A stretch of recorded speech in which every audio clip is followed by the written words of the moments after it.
directions, don't hear no buzzes and bells, don't see no lights a flashing. He plays by sense of smell. He always gets a replay. The digit counters fall. That deaf, dumb, and blind kid sure plays a mean pinball. He's a pinball wizard. He has to be a twist.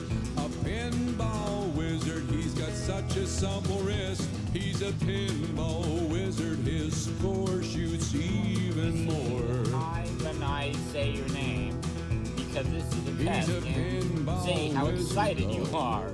Hey, Mary. Is this thing live? Wow! Super stoked, very excited. Hey, Iris. Hey! Oh, you're gaming, Iris. I'm gaming.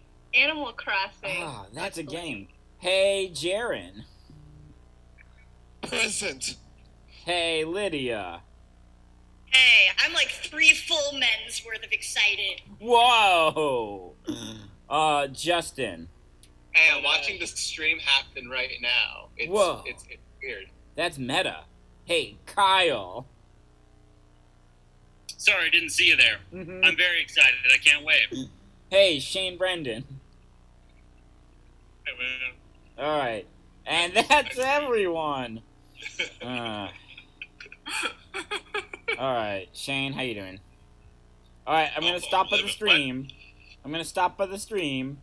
So yeah, we're on in 5 minutes for Mad Men, followed by 2.5 Men. All right, peace out. Yep, sounds great.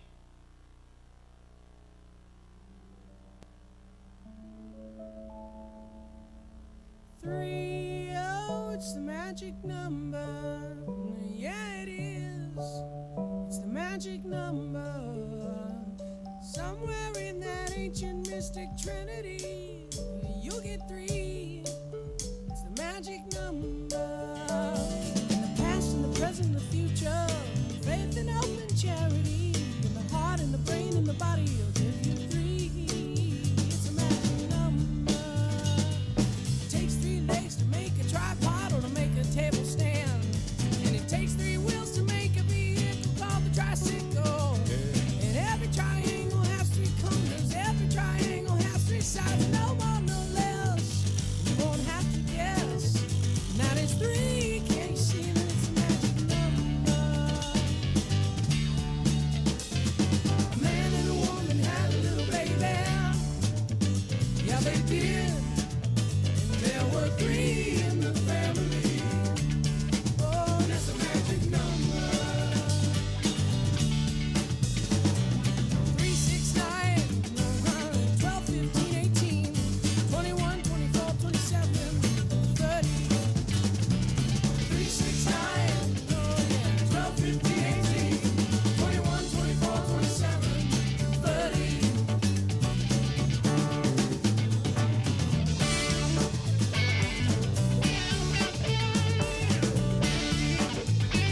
Now multiply backwards from 3 times 10. 3 times 10 is 30, and 3 times 9 is 27. 3 times 8 is 24. 3 times 7 is 21. 3 times 6 is 18. 3 times 5 is 15. 3 times 4 is 12. 3 times 3 is 9. And 3 times 2 is 6. And 3 times 1 is 3 or 4. Now dig the pattern once more. 3, 6, 9. 12, 15, 18. Oh, yeah.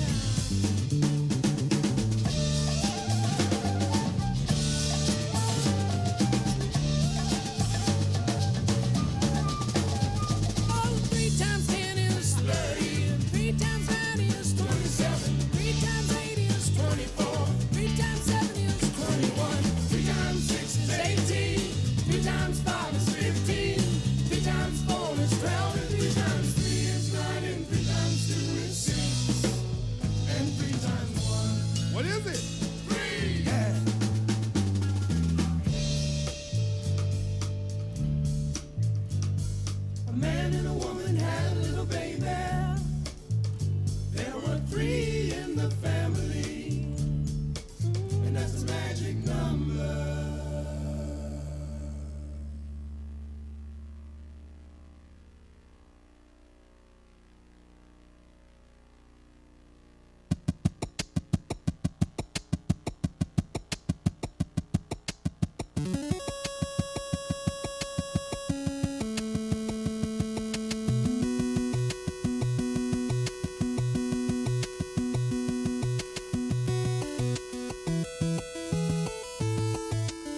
So far, everybody that I've seen that have cups on this stream have extremely big cups, which I'm very excited about. I love it. Should I Big go cup. get a big cup? Yeah.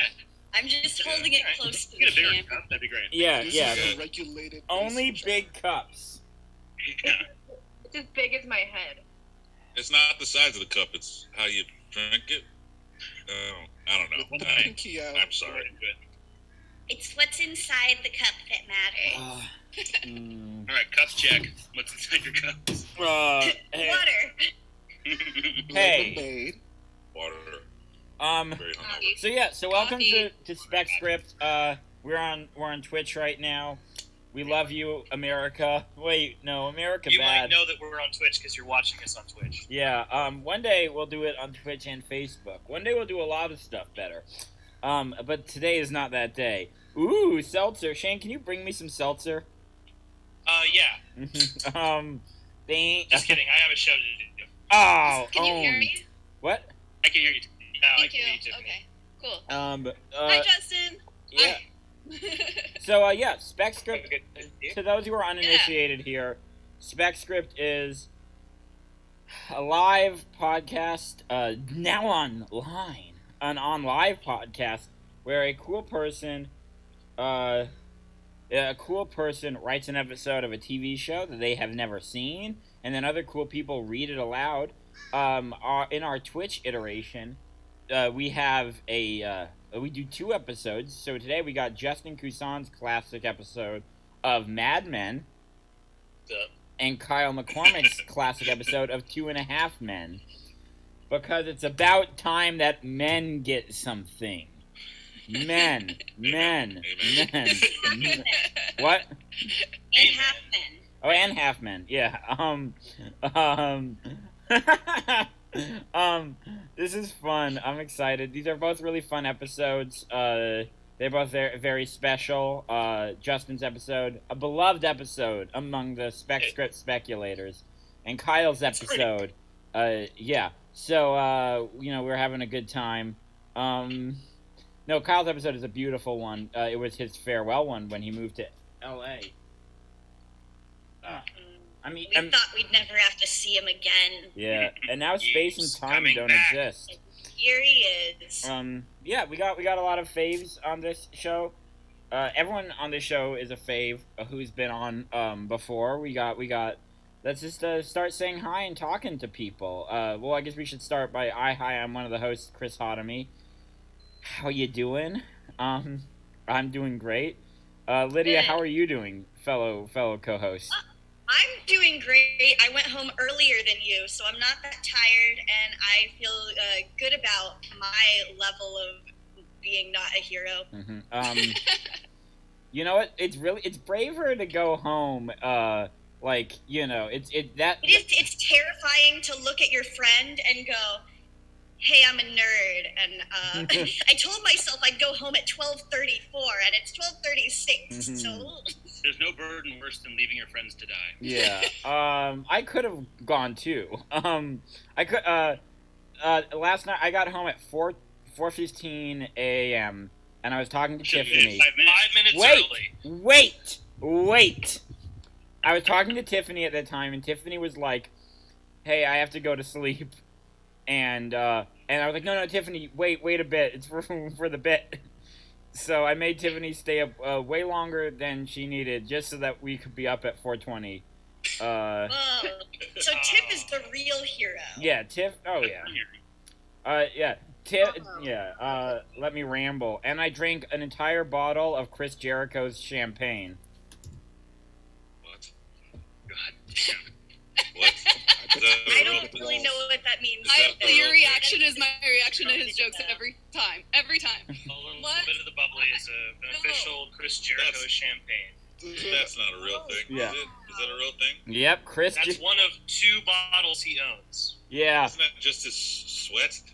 And Might it's be. delicious. Yeah, it's not just his sweat; it's also carbonated. Yeah. At the very least. Very It's late. also the walls that he brought down in his career. Is Exactly. it bottled in the Chris Jericho region of France, though? Oh, let's see. If not, then it's just wrestling. Oh, it's actually American. Sparkling. That sounds terrible. It's American sparkling wine. I'm very sorry.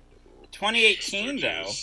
Where did you buy it, Chris? Online on the internet. Yeah, of course. That's the only place you can buy some shit like that. Yeah. I I bought literally it. thought you bought it at a 7-Eleven. I had no Oh. idea. You were sitting at home waiting for this to arrive. Yeah. Oh, I bought You it. took it out with you to Yeah. the protest? I bought it like 4 months ago, and then they were like, it's gonna take us like 2 months to get it to you because of COVID. And in that Because they had to time, make it because nobody else ordered it. What if you fell on it? What if it cracked in your backpack? Like, what are you doing? well, That's what Chris Jericho would have wanted. that's why I have two. That's why I have 2 bottles. That's fucking crazy, dude. But One for home. in between, it only cost $40 to get 2 bottles. Which I mean, it's not. Primo deal. It's not. Yeah. Hey, I just looked it up, and it looks like he made his employees wrestle into the grapes and let the juice fall out. Ooh, beautiful. The little blood in this. They did the hard way. No, but so I bought it before the protest started, and then but it arrived to me after. There were protests about this. And yes, before people were protesting because it's so good. But in that time, Chris Jericho started posting some let's say cringe about the protests. Some like Wrestler to have bad takes. I know. He said something about lives mattering, but Yeah. the amount of lives that matter to him. Yeah, yeah. Lives. The scope, I should say. Yeah, so Wide. so it felt weird. Like I was like, I'm gonna celebrate with this, and then I was like, ooh, I don't feel like I can post it because So instead, he just Mm. sent me a slow motion video at 4:20 a.m. Yeah. Yeah, with the caption, wait for it, instead of just starting it later. Yeah.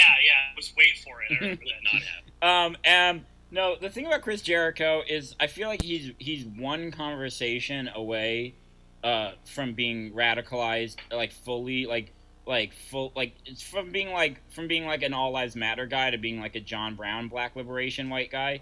Like I think So you're saying, Chris, you're saying you can save him. I can save him. I mean, Yeah. he's a huge advocate. Well, not a huge advocate, but as far as a wrestler goes, he's arguing with people online in favor of trans rights. Like he's good there. But he wasn't initially. But yeah. But he. Didn't you once call him the smartest dumb guy? No, I never would call Jericho smart. Yep. I really, truly thought that you. Yeah. Oh no, go on, Mary. Didn't Chris Jericho lose one of those progressive politics matches? Like, he was against trans people, but then he lost the match, so now he's for them? Yeah, that was the it was a ladder match. But It was actually the real story is stupider. Chris, It's great. It's great. So Chris Jericho is not a smart dumb guy at all. He's just a dumb guy. But he seems so he had. How many of his books have you read? Yeah, he had Nyla Rose on. Nyla Rose is an amazing wrestler. She was former women's champion of AEW. Is a trans wrestler, and she was on his podcast. And he was saying like a lot of stuff that was like, like not the right terminology, but like she was very patient. And then, at what point like he gets it, but he gets it in what. I'm trying to think of what he said exactly. He was like, oh, like, when you knew you were a woman but people denied that about you, that's like how when I knew I was a rock star, people denied that about me. and then he was like, I get it. Yeah. And then he went on like Instagram and said like, hey, trans rights, trans lives matter. Like my eyes have been opened in the stupidest way. But he got it. Yeah, like Also, I'm a rock star. yeah, Also, I'm a rock star. like that's he. about as far as pro wrestlers get. Yeah, I love. Bernie Sanders of wrestling now. So here's my theory. Or not my theory. Here's my strategy. Is I'll be like, hey, like when your rock band gets bad reviews, that's police brutality. And then he'll be like, ah, yes. So you're saying we need to defund the police? Exactly. That's my strategy. I'm gonna save him. Okay, so are you subjecting us to this conversation because we can't have the pre-show? Oh yeah, that's fair. I didn't mean to talk this long about Jericho. Yes, you did. Yes, you did. The point How dare is, you lie to us? anyone want to jump in with any takes? I just want to say that when you referred to him as an all lives matter guy, I really thought you said alt lives matter. I mean, is his band alt rock? He's probably not. Yeah. He's new metal. New lives matter. New lives metal.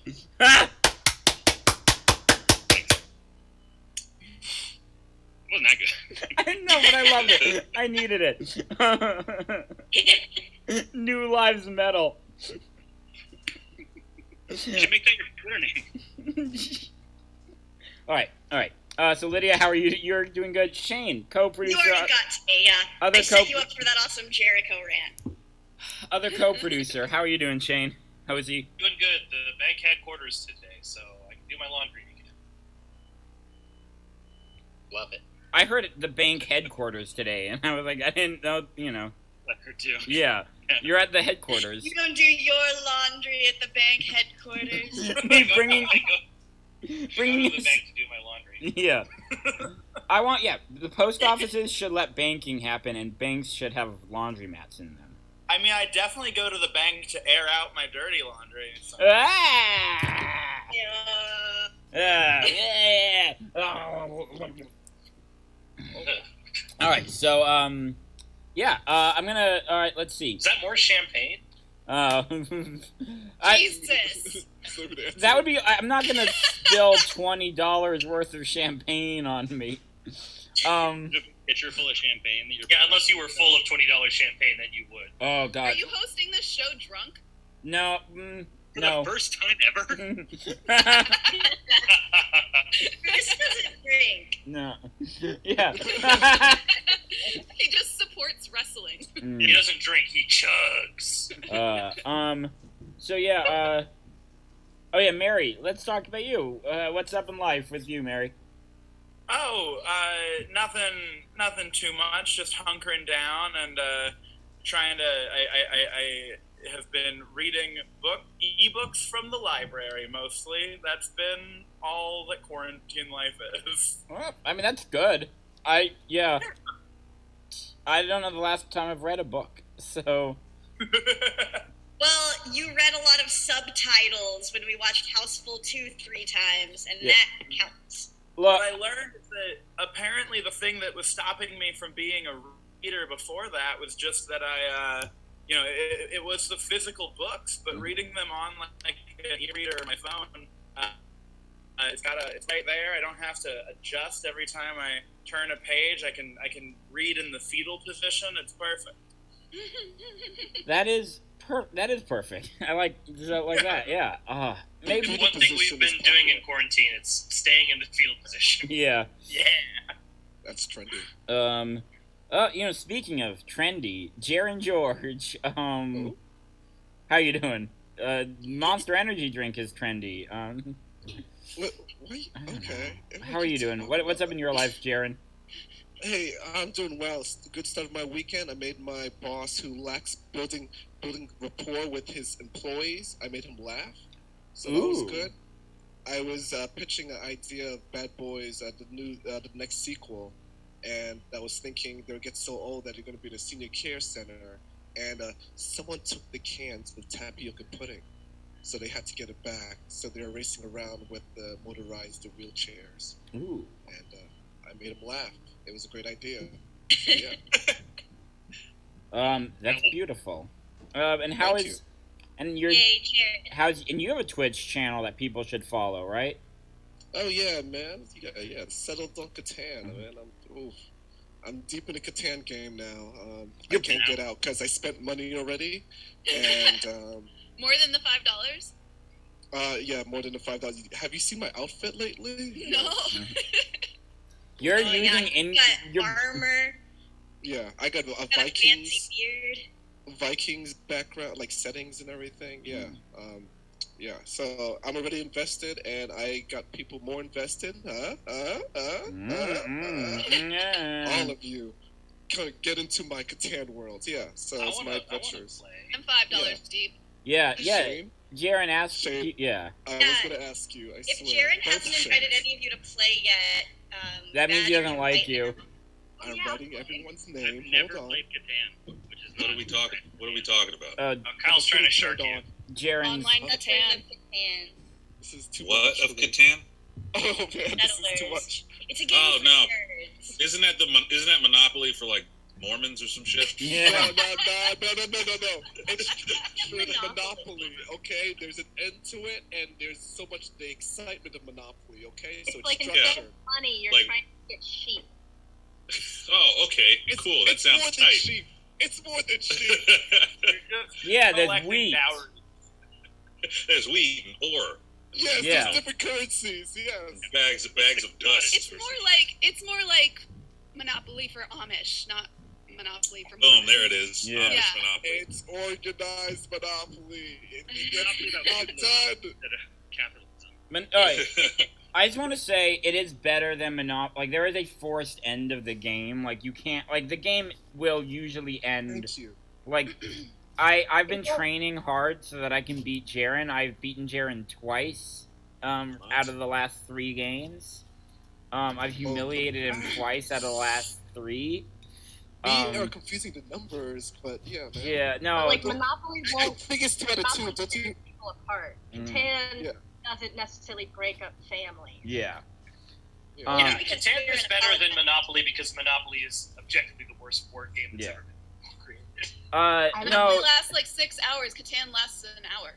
I've only played Monopoly Junior, and you guys should get into that. Okay. It lasts like 20 minutes. So, alright, Iris, how are you doing? Hi. Hi, everybody. Characters. Yeah. Iris. Hi. It's good to see people. Well, I've been okay. My cat was sick this week. He is now eating again. Yay. Hey, cheer for my cat. And Gene. Jean's still alive, still sassy. Mhm. And but more importantly, I have 5-star island in Animal Crossing. So that's what I've been doing. Congratulations. That's Yeah. a big accomplishment. Thank you so much. Yeah. Hear that, Pretty Twitch Gaming? What's the name of your island? 10-15. Fuck it.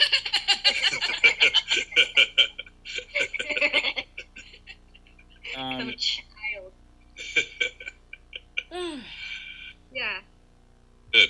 That's great. That's about it. I'm so glad Only Jean is thing doing on well. Yeah. And then I'm going to go to Shane Brendan. How you doing, Shane? I don't have a 5-star island on Animal Crossing at all. I get terrible reviews. I cheat. I do a lot of time traveling. I don't know if anybody's gotten hip to that shit. Ooh. Yeah. Uh, yeah, I have no integrity. I don't give a fuck.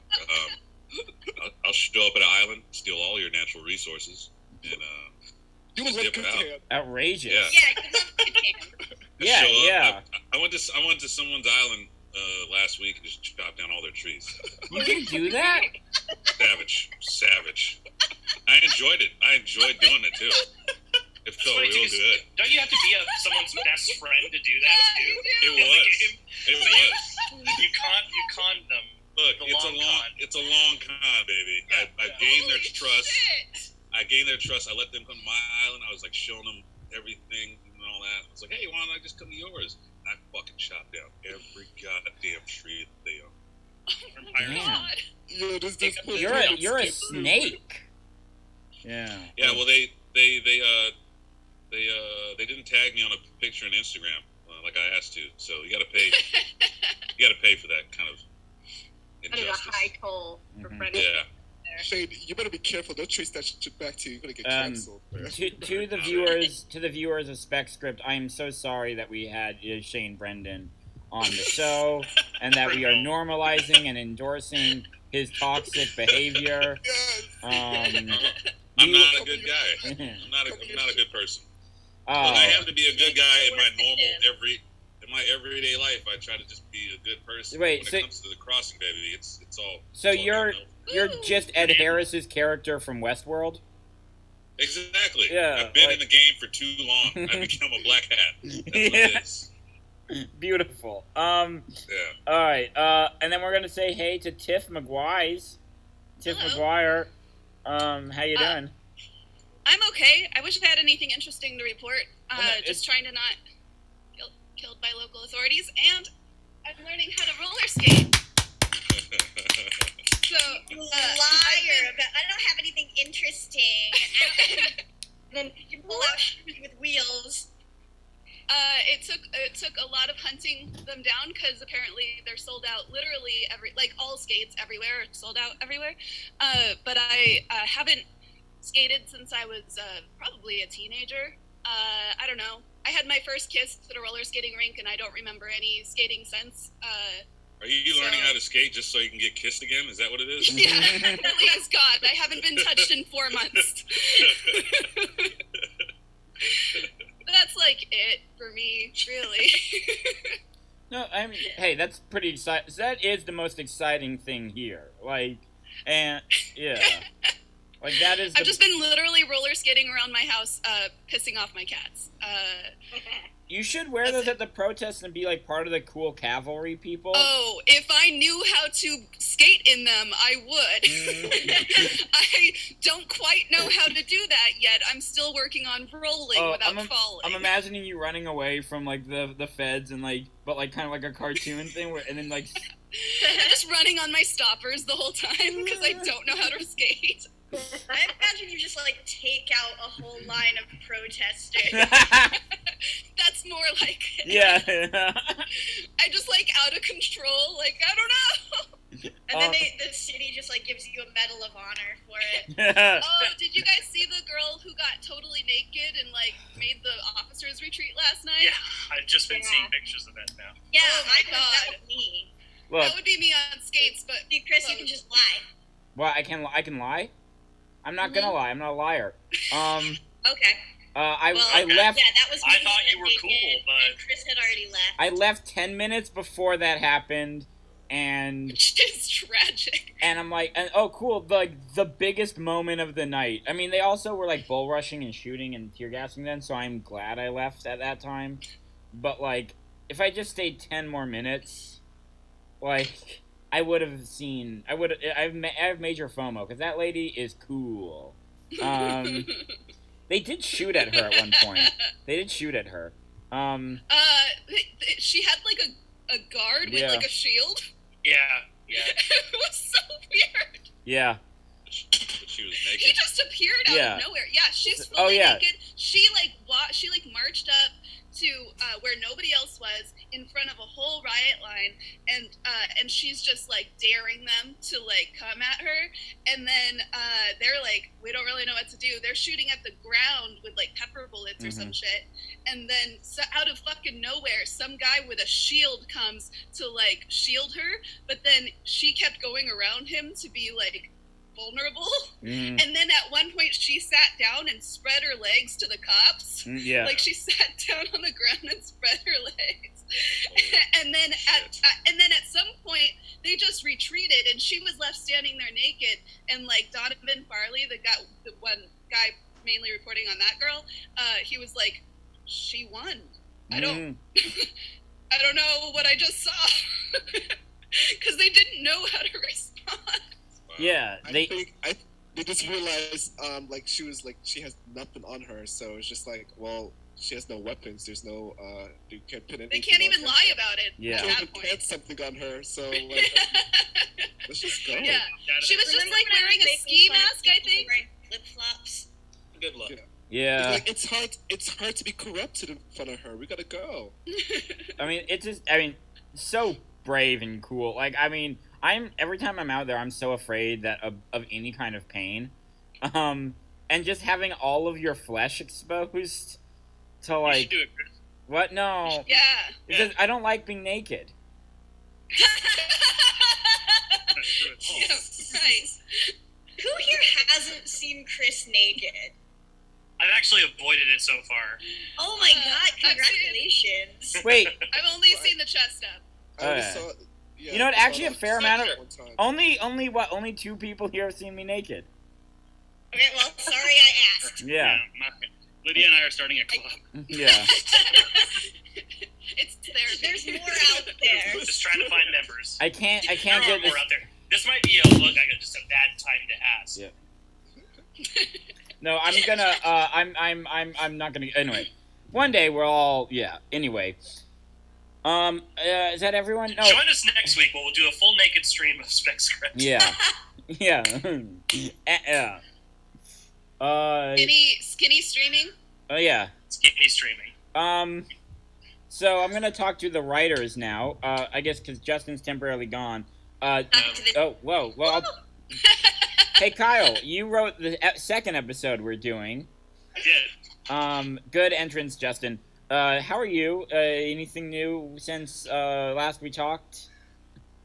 No, like Mary, I've been living that ebook lifestyle. Been reading a lot. It's been pretty sick. No, I'm just hanging out. Yeah. You're a DC guy now, right? What? You're a DC guy, A DC right? guy now. Yeah. I've been reading DC comics a lot. Mm-hmm. Watched Chris and I had a long conversation about the Batman vs Superman. What is it? Ultimate Edition. That's on HBO Max. Yeah. The biggest change of quality from a director's cut to a theatrical cut.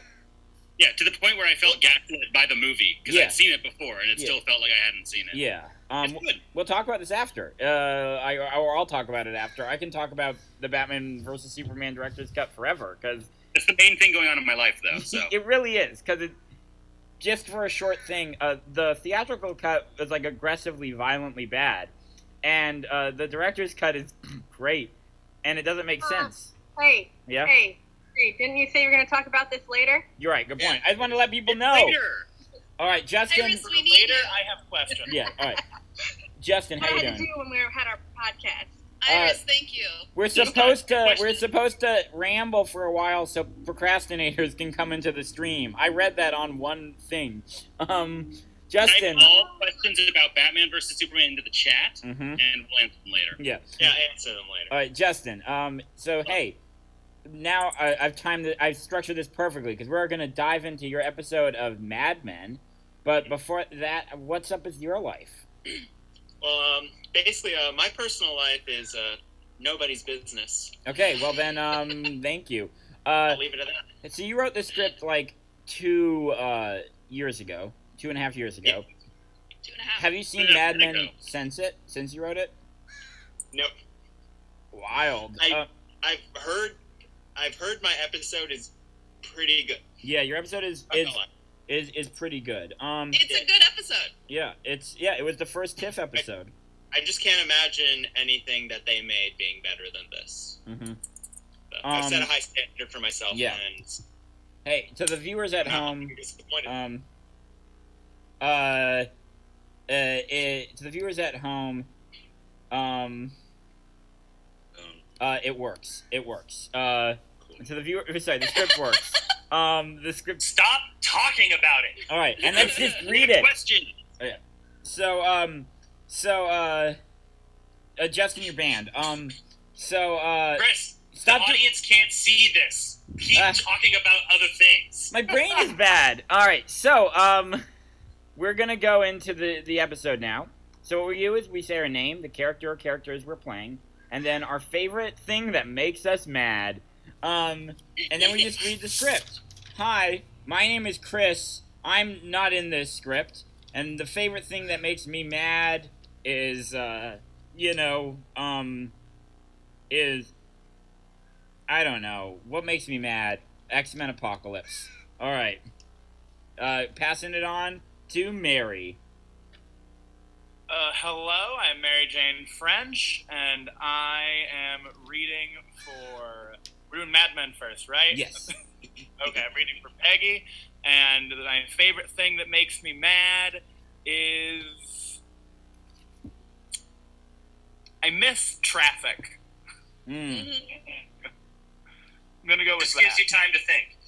Yeah. Yeah. Iris. Oh, hi. I'm playing Joan, and no, I don't like anything that makes me mad. Right. That makes fun. sense. It's not fun. Why do you want me to cry? What happens when I get mad? Okay, so that's how. All right. Justin. How? Oh wait, no. Jaren. I didn't identify myself. So. No, Jaren. Okay. Hey, I'm playing Pete.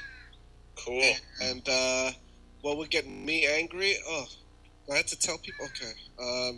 Yeah, don't show up with ice cream cake and there's an uneven portion of ice cream in the cake. So yeah, if there's a piece of cake and there's more ice cream, you're gonna get fucked up. Whoa. All right. Kyle. Hey, I'm Kyle McCormick. I'm playing Mistress. And something that makes me mad is when people don't like the Batman vs Superman director's cut and insist on talking about it in the chat. Just 'cause it's garbage and it sucks. It's a masterpiece. Hey, everybody shut the fuck up about Batman vs. Superman, alright? We're doing it after the stream. Okay. Put my fucking foot down. I will start banning people. Oh, Shane's mad. Man of Steel is like 1,000 times better, and Man of Steel is still garbage. Justin, your script is canceled.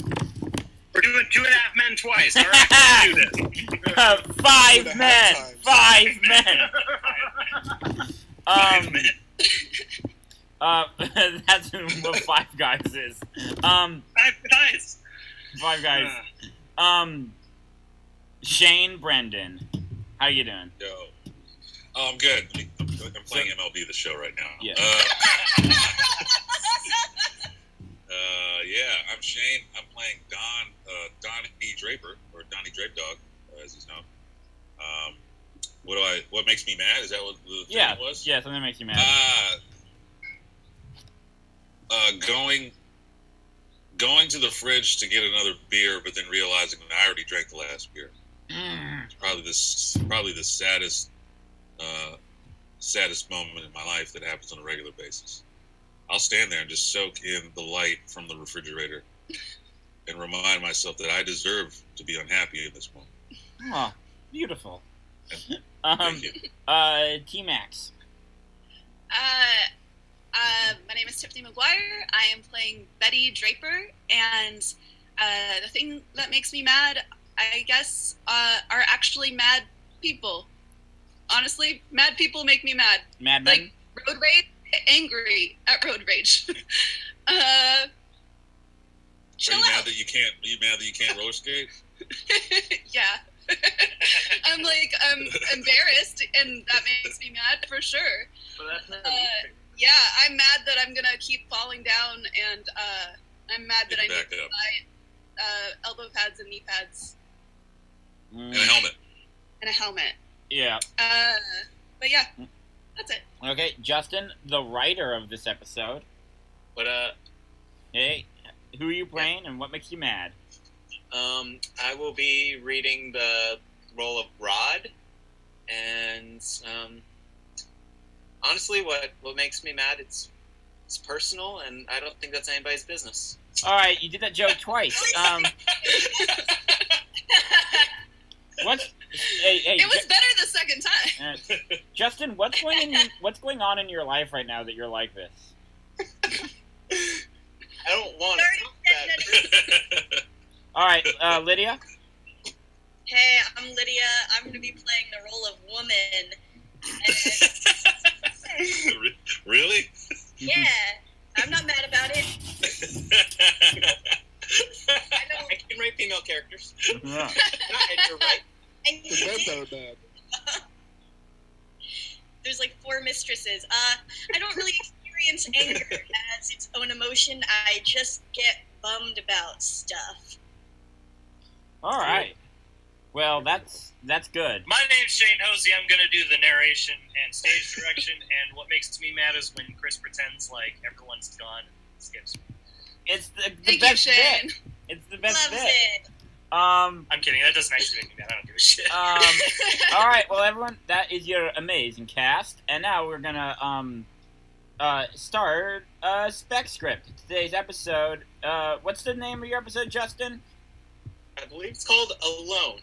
Oh, all right. We're right. So now we're starting Spec Script by Mad Men by Justin Cousin. Today's episode, Alone. Dun, dun. Don Draper, the best advertising man in New York City, is having that dream again. The dream is falling. He remembers the office. He remembers putting down his briefcase. He always does that. But then, all around him, posters come up the walls. The chairs collapse. The building falls away and the floor gives in. And all the pieces vanish. Suddenly, he's falling from a great height, slowly. He's been having that dream for months and months. He doesn't know what it means, but it terrifies him. Don wakes up disoriented, in a disoriented sweat. His wife, Betty, a kind-hearted, exhausted woman, unraveling by her loyalty to a cryptic and withholding husband, knows that the man she married can't sleep through the night, but he tells her little as to why. It's 3:35 a.m. She lightly caresses his sweaty shoulder as he trembles, wide-eyed. Are you okay, honey? Who said you could speak to me? Go start dinner. Donnie, it's 3 a.m. It's not time for dinner. My name is Mr. Don Draper, and it always has been. Honey, relax. You are Mr. Don Draper. That's true. You're home. Home. Home. What do we think of when we think of home? The great belonging, the birthplace of emotions, favorite son, tranquility. Home. The grand sport played by the Yankee Stadium, best known as the house. The house. The walls which shield your love from the greedy midst of your envious neighbors. The house. It keeps the wind off you. Betty is used to her husband going on advertising tangents. This is great writing. Yes, Don. The house keeps the wind off you. Don falls back asleep, satisfied that he has sold yet another great idea. Betty has put up with this shit for several years. Interior, Sterling Cooper Advertising Agency. We entered the prestigious Sterling Cooper Advertising Agency. It is the early 1960s or some shit, and Sterling Cooper is the most trusted authority in making the unnecessary irresistible. The office is decorated with framed posters of their most notable successes, product images adorned with compelling, sexy imagery, and undeniable taglines. All the biggest brands are represented. This is where Draper is king, a man who can spin anything. Dawn is greeted by Joan, a stylish redhead with commanding personality who gives off an air of being in complete control of any situation. She's confident, clever, and totally unfazed by the chaotic beats of whatever hour-long period drama she exists in. Good morning, Mr. Draper. Please, Joan, call me Mr. Don Draper. It has always been my actual name. Don pulls out a cigarette. Joan is already prepared to light it. It's the only name you have. May as well put it all to use. When are you going to put me to use? You know, sexually. In a gross way. Nature's simple and disgusting, juice-coated, fleshy jigsaw puzzle. Oh, Mr. Don Draper, I already get all the use I need out of you. Your snappy slogan, keep me in fine dresses and endless shrimp. Besides, I don't want your mistress to get jealous. Don't want to deprive them of the 2-minute highlight of their weekend. Joan lights her own cigarette. You're the only woman I acknowledge, Joan. And you're the only man I tolerate. What's the fire today? Same thing as it always is. The dummies came in early to try to get a leg up on you with today's pitch. The other girl's got potential, but the other two are useful as a record player in a convertible. Interior, Sterling Cooper conference room. Inside the conference room, we meet the peripheral characters: Peggy, an ambitious junior copywriter; Pete, a spoiled little bird; and a character named called Roger Sterling, who, thanks to the reckless skimming of notes, we have reinterpreted as Rod Serling, host of The Twilight Zone. The trio is transfixed on a mock-up image displayed on the easel.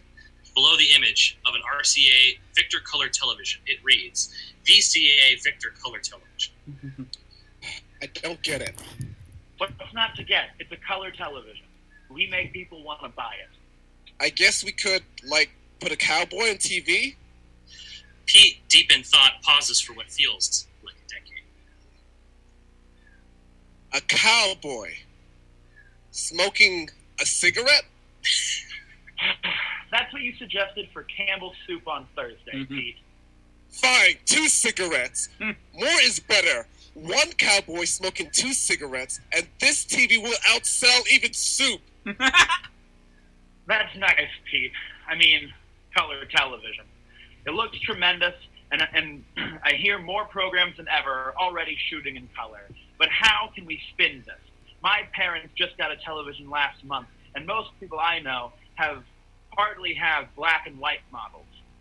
Imagine, if you will, a dimension as vast as space and as timeless as infinity.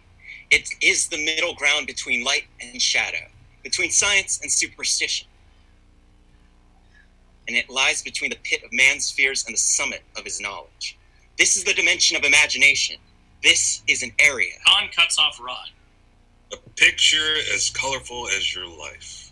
A hushed awe rolls over the room. Draper has done it again. Pete pounds the table as he foams at the mouth. Boy smoking 4 cigarettes! Don removes his hat and hands Joan. Don removes his hat and hands Joan a perfectly presented old-fashioned from top his head. My work here is done.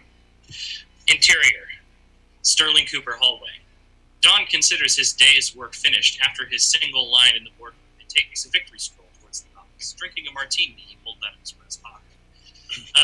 Stopping to admire some of his past successes lining the walls of the hallway. He imagines he's being interviewed and begins rattling off his achievements to no one in particular.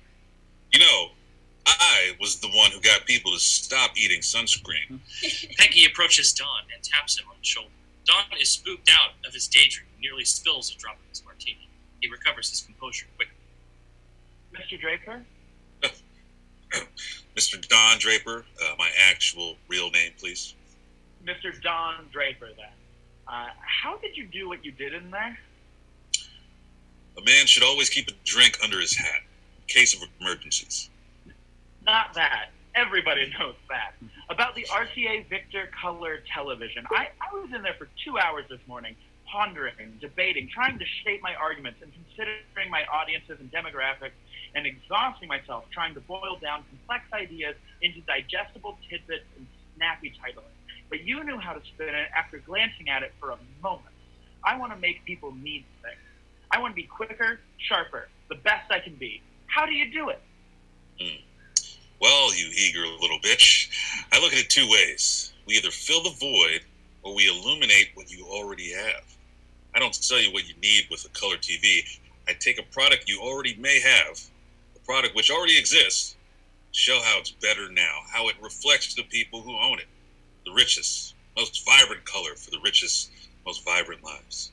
Black and white television, that's not what the world looks like. That's an illusion, an escape. Color TV, that reflects the lives we want to live, the perfect, bolder ones we want to show we already have. Do you smoke? Every once in a while. Don sticks a cigarette between Peggy's lips and lights it. Smoke more. Aren't these terrible for you? We're all bound to fall. Might as well look cool on the way down, Peggy. Interior. Sterling Cooper boardroom. Pete and Rod haven't left the meeting room after the RCA Victor Color television pitch meeting.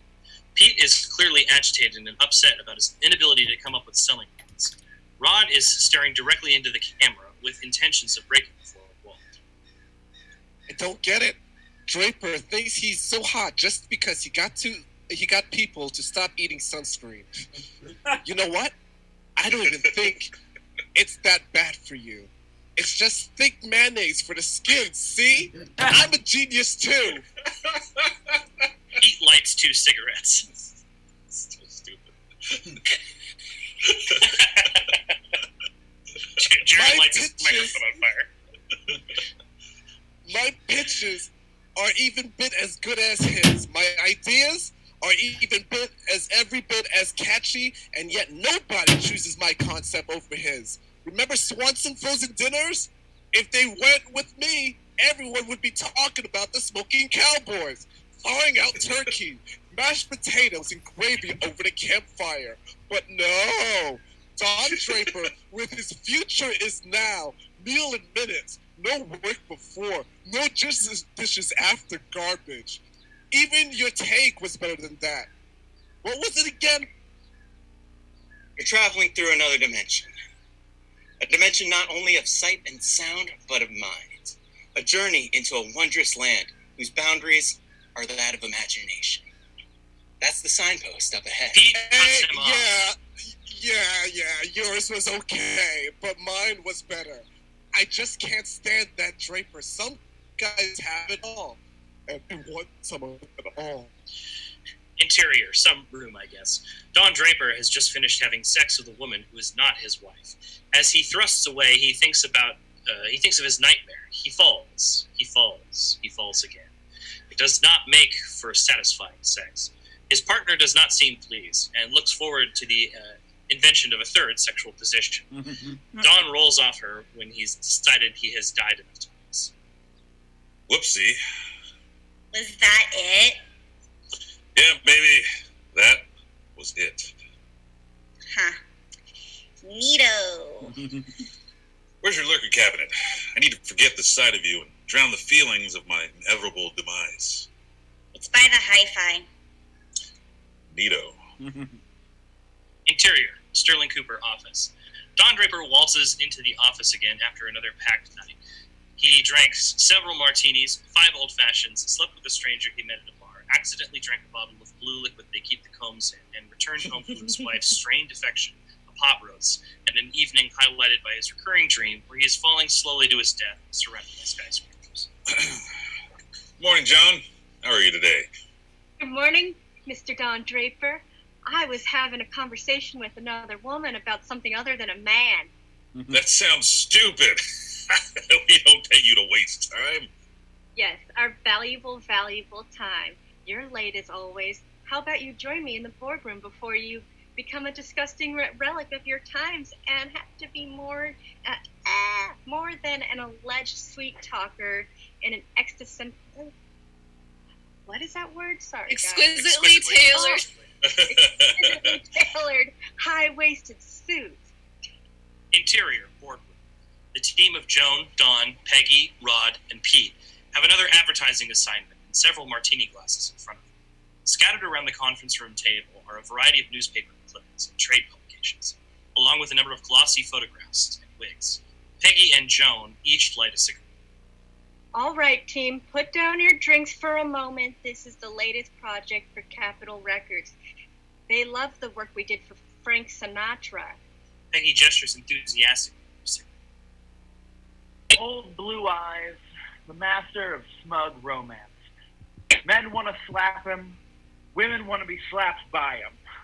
Enjoy the sappy and slappy sounds of Sinatra. Don lights a cigarette. He sings, he acts. Some called him our real president. Cast your vote to the voice with the sound of soft velvet. Upholster your ears and let Frankie redecorate your summer skull. Rod lights a cigarette. Some people possess talent. Others are possessed by it. When that happens, the gift becomes a curse. Enjoy the curse of Frank Sinatra. Now in stereo. Pete lights 2 cigarettes. Sinatra, the horned-up cowboy who smokes the competition in every jukebox. Yes, they didn't like that one. But sales were strong, and now they're trying to launch a new act in the States. It's a singing group who have had a lot of success in England. They've sent us some materials to review. All in the room, cigarettes hanging out of their mouths, look over the clippings, imagining imagery and record sleeves in front of them. In the materials, they find multiple images of 4 identically dressed young musicians, as well as multiple reports of wild hysteria they've inspired in young fans internationally. The Beatles? I don't get it. Where are their horses? They're kind of cute. Their hair is so long, it's dangerous. You can't even see their eyebrows. How do you know what they're thinking? That could be something. What do these mysterious, wild, hairy boys have to hide? What are their secrets? This new single of theirs is called I Want to Hold Your Hand. I don't get it! Hand holding. That's pretty risque. That's skin on skin. Can they put that on the radio? Like, are we going to get in trouble for this? Benson, for your consideration. Don interrupts Rod, allowing the room to stay in full color. I'll take this one, Rod. Look at these 4 boys, these young men who exist entirely outside of the rules of civilized society. Their hair is wild, their music loud, passionate, rhythmic. The inevitable soundtrack of joy and exuberance, dangerous youth. They want to hold our hands, yes, but once they have a grip, they will never let go. Our hands will become their hands. Our will becomes theirs. They cannot and will not be controlled, and there is no way America will allow them to survive the decade. Their impact will be vast, influencing everything from fashion to art to the language itself, and the gatekeepers of polite society, the media, our politicians, our church leaders will not stand for the sort of insurrection and revolution they will surely light the fires of. So on behalf of Capitol Records, I suggest this angle. Meet the Beatles. Enjoy them now. You'll miss them when they're gone. Or wait, when they're dead. Motherfuckers. Whoa. Peggy turns to Joan and whispers, I would follow that man to the gates of hell. You can do better. You don't want what's beneath that bluster. Wow.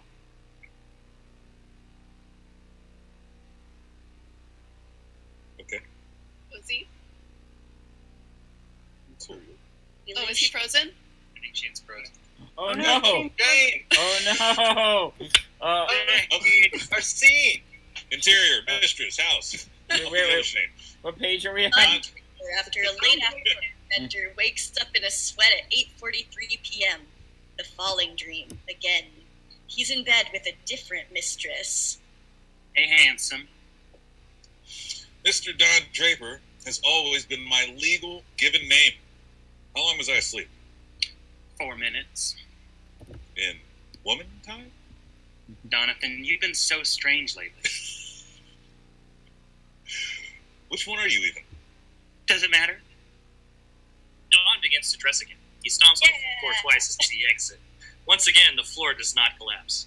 Interior, Sterling Cooper, office, my phone, my internet. It's just my computer just like to suddenly just like, no, I don't want to be connected to the internet anymore. It's like, cool, thanks. I'm glad. Justin, why did you write this part into the script? Yeah, Justin, this is weird. Why are you making me read this? Interior. I didn't have the internet in the 60s. Well, the narrator did. The phone rings. Sterling Cooper Advertising. Joan last name speaking. Oh. Sterling Cooper Advertising. Joan last name speaking. Yes. But of course. Oh my. Oh, absolutely. We're the best in the country for what it is we do. Yes, it is a good country. America. Fine. We're the best in the world. No, I meant that. I'm confident. I have absolute faith in our men and women. Oh, no. Yes, we can handle that. I promise you. Joan hangs up the phone. Who was that? That sounded convoluted.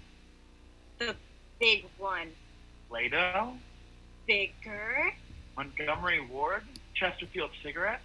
National Periodicals? General Electric? Bob's Big Boy? The biggest. You better believe it, kid. I thought that was just something Rod made up to scare Pete. No, they want us. It's official. We're handling the Swiss client. Oh, God. You the men now? Why don't you do the honors? Interior, Don Draper's office. Peggy barges into Don's office, where he is sitting behind his desk across from Rod. The Swiss client just called Joan. Don opens his desk drawer and produces a bucket of warm whiskey. Come, have a drink with the men, Peggy. What do you fear the most? I fear a highway, which leads to the shadowy tip of reality. A route to the land of the different, the bizarre, the unexplainable. A road where you can go as far as you like. Its limits are only those of the mind itself. Ladies and gentlemen... Oh, we lost it. He's gone again. Pete, sweating profusely, kicks down the door, interrupting Rod's thought. I fear eels. Oh, okay, I'm back. I'm back. Kicks down the eels.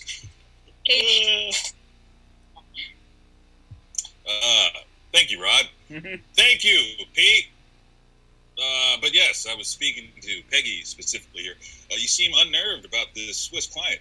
Is this some kind of lady thing? Sit down and tell Santa what you're afraid of. I fear compromising my character. I feel that to get ahead in this world, I'm going to have to become like any of you, soulless, scared, paranoid, obsessed with validating one's own identity and determined to sell people on unobtainable ideals or unfulfillable promises. I want to make people happy, yes. I want to enrich the lives of others, and yes, I don't mind putting my reputation on the line in support of brands and products with unique, sincere ideas. But the more time I spend here, the more I feel like I may be a fraud, like the entire business is just a business of fraud. It's just taking a set of basic lies and repackaging them over and over and over to try to sell different feelings to people through products that can't possibly deliver the promises that we're pushing on the surface and subconsciously. Wow, that just poured out unexpectedly. Did I just get murdered? Peggy realizes she is not being listened to, as Dawn and Rod are both face down in the bucket of whiskey, drinking through trough style.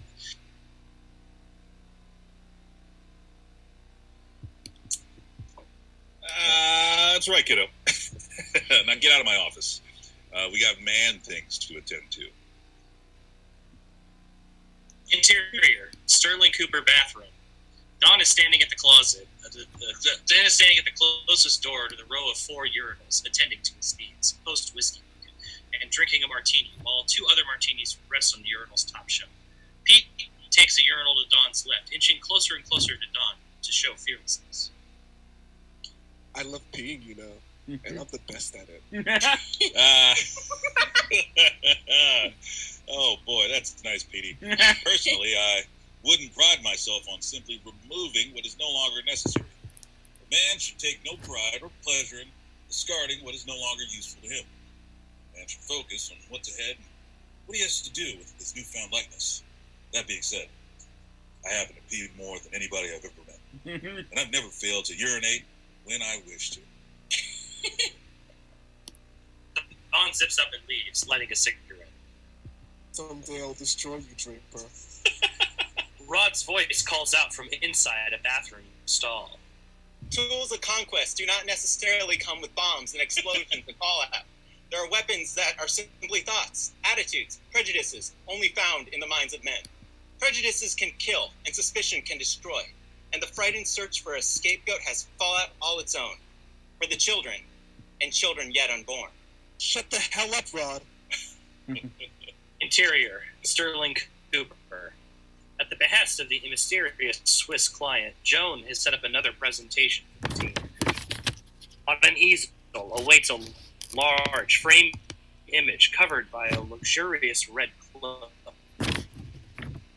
In front of each member of the team is a full highball glass, a pack of angular yellow blocks, uneasy, She exhales several times and paces before her colleagues, running her fingers lightly against her lips, practicing what she is about to say. She gathers herself briefly and then asserts her authority at the head of the boardroom table. Okay, team. This is arguably the most important campaign we've ever worked on. The budget for this campaign dwarfs the budget that sent John Glenn into space. This needs to be a game changer. Our words here have the power to shape the entire world. Once our campaign takes shape, there isn't a set of eyes on the planet who won't be exposed to the message we deliver here. Joan unveils a large picture of the product on the easel, a gorgeous portrait of the same triangular boxes in front of each member of the Sterling Cooper team, prominently yellow with red lettering that is unlike anything ever seen. I present to you the pride of the Bern, Switzerland, the genius creation of Theodore Tobler, a triumph of milk chocolate, honey, and almond nougat engineering. Feed Toblerone. Don't rush. No pressure. This campaign will change our lives forever. I don't get it. How are we supposed to sell this to anybody? It's a damn chocolate triangle loaded with nougat. You know where this dang thing is from? Switzerland. They don't even have cowboys in Switzerland. What could any of us do with this? Jesus, Pete, take a breath. We play with the unfamiliar then. We spin it as something new. Switzerland. I've never been there. Has any of us been there? What does the average person think of when they think of the Swiss? They're a neutral people, aren't they? How about mind your business? Eat this? Or the mountains. Some mythical imagery. Use the size of the bar to make a statement. Conquered desert. Conquered dessert. You know, the kind of masculine power trip we used to sell all those gardening gloves. Ah, yes. Nature choker, plant gripper for men, and only men. Rod gives his Toblerone a long glance, his brow wrinkling. He opens the packaging and slowly unveils the chocolate through the inner foil. His eyes light up. He's ready. Imagine, if you would. Don bites into the Toblerone and chews loudly enough to overtake the sound of Rod's pitch. He engages with the Toblerone deeply. He savors the taste. He works the chewy nougat out of the craters of his teeth. He licks the softened chocolate off his fingers. When Don finishes his bite and raises to speak, the room awaits his latest masterpiece. I need to think about this. Don seemingly attempts to speak multiple times. Several moments pass. His eyes twitch. His lip quivers. He hesitates and leaves several powerful hand gestures unarticulated. Don takes his partially eaten Toblerone and leaves. The room is stunned. Don, where are you going? Let him go, Joan. We can crack this without him. He pounds both fists against the boardroom table with enough force to displace alcohol from the highball glasses. Hey, cowboys! 6 cigarettes, damn it! Interior, Draper bedroom, night. It's the morning after, and Betty Draper is having sex on her husband. Do you like that, honey? A long, empty pause follows as Betty continues to grind her hips around her husband's disinterested penis. Do you like anything? Do you like me? Don thinks about his entire life and every decision which has led up to this moment. Don stays deep in thought. He has a wife. He has 2 kids who couldn't even bother to show up in the script.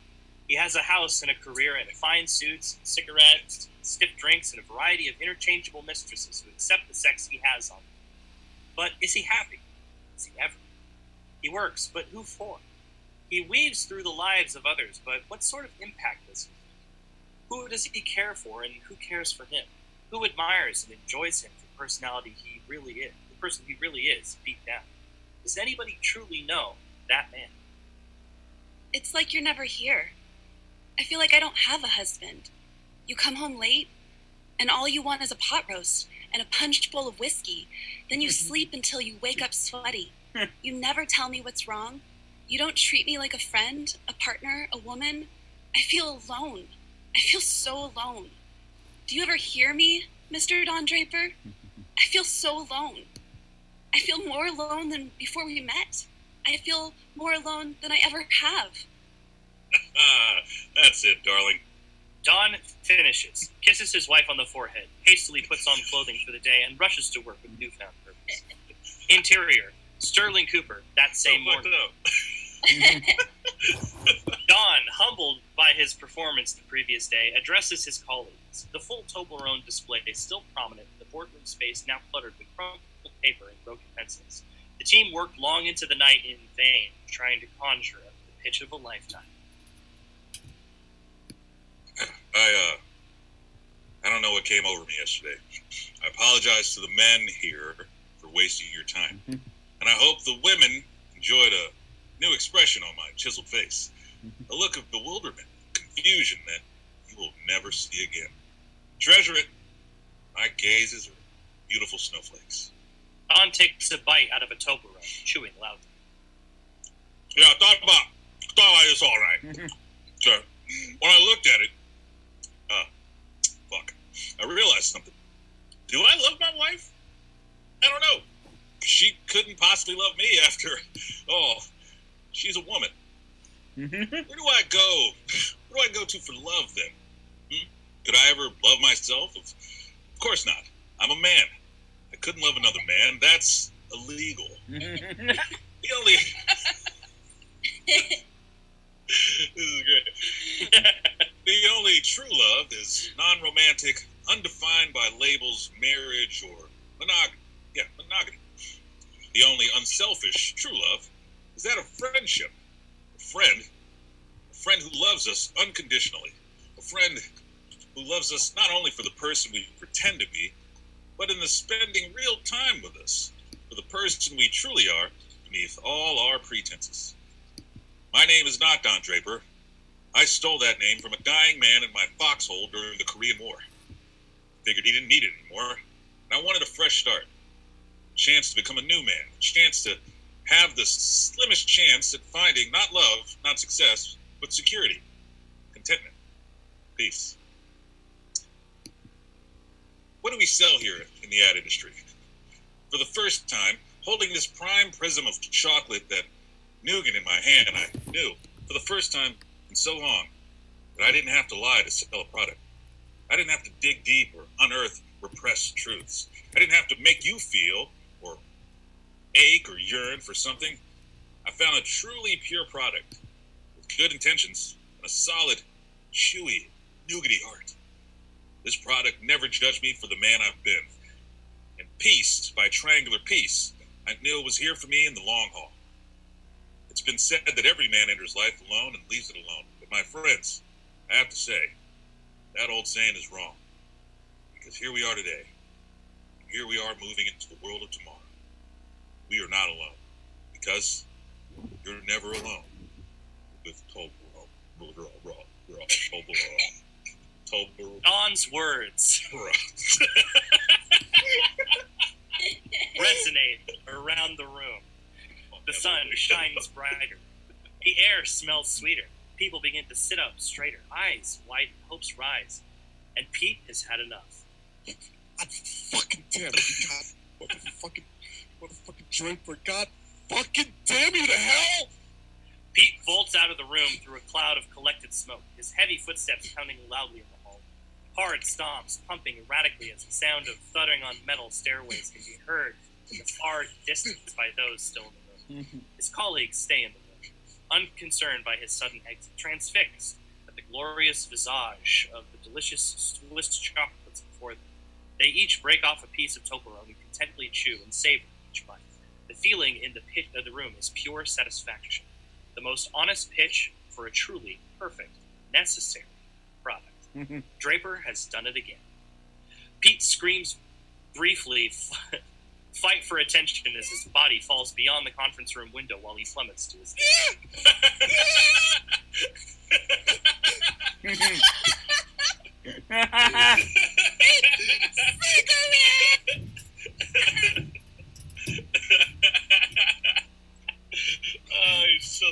Aaron,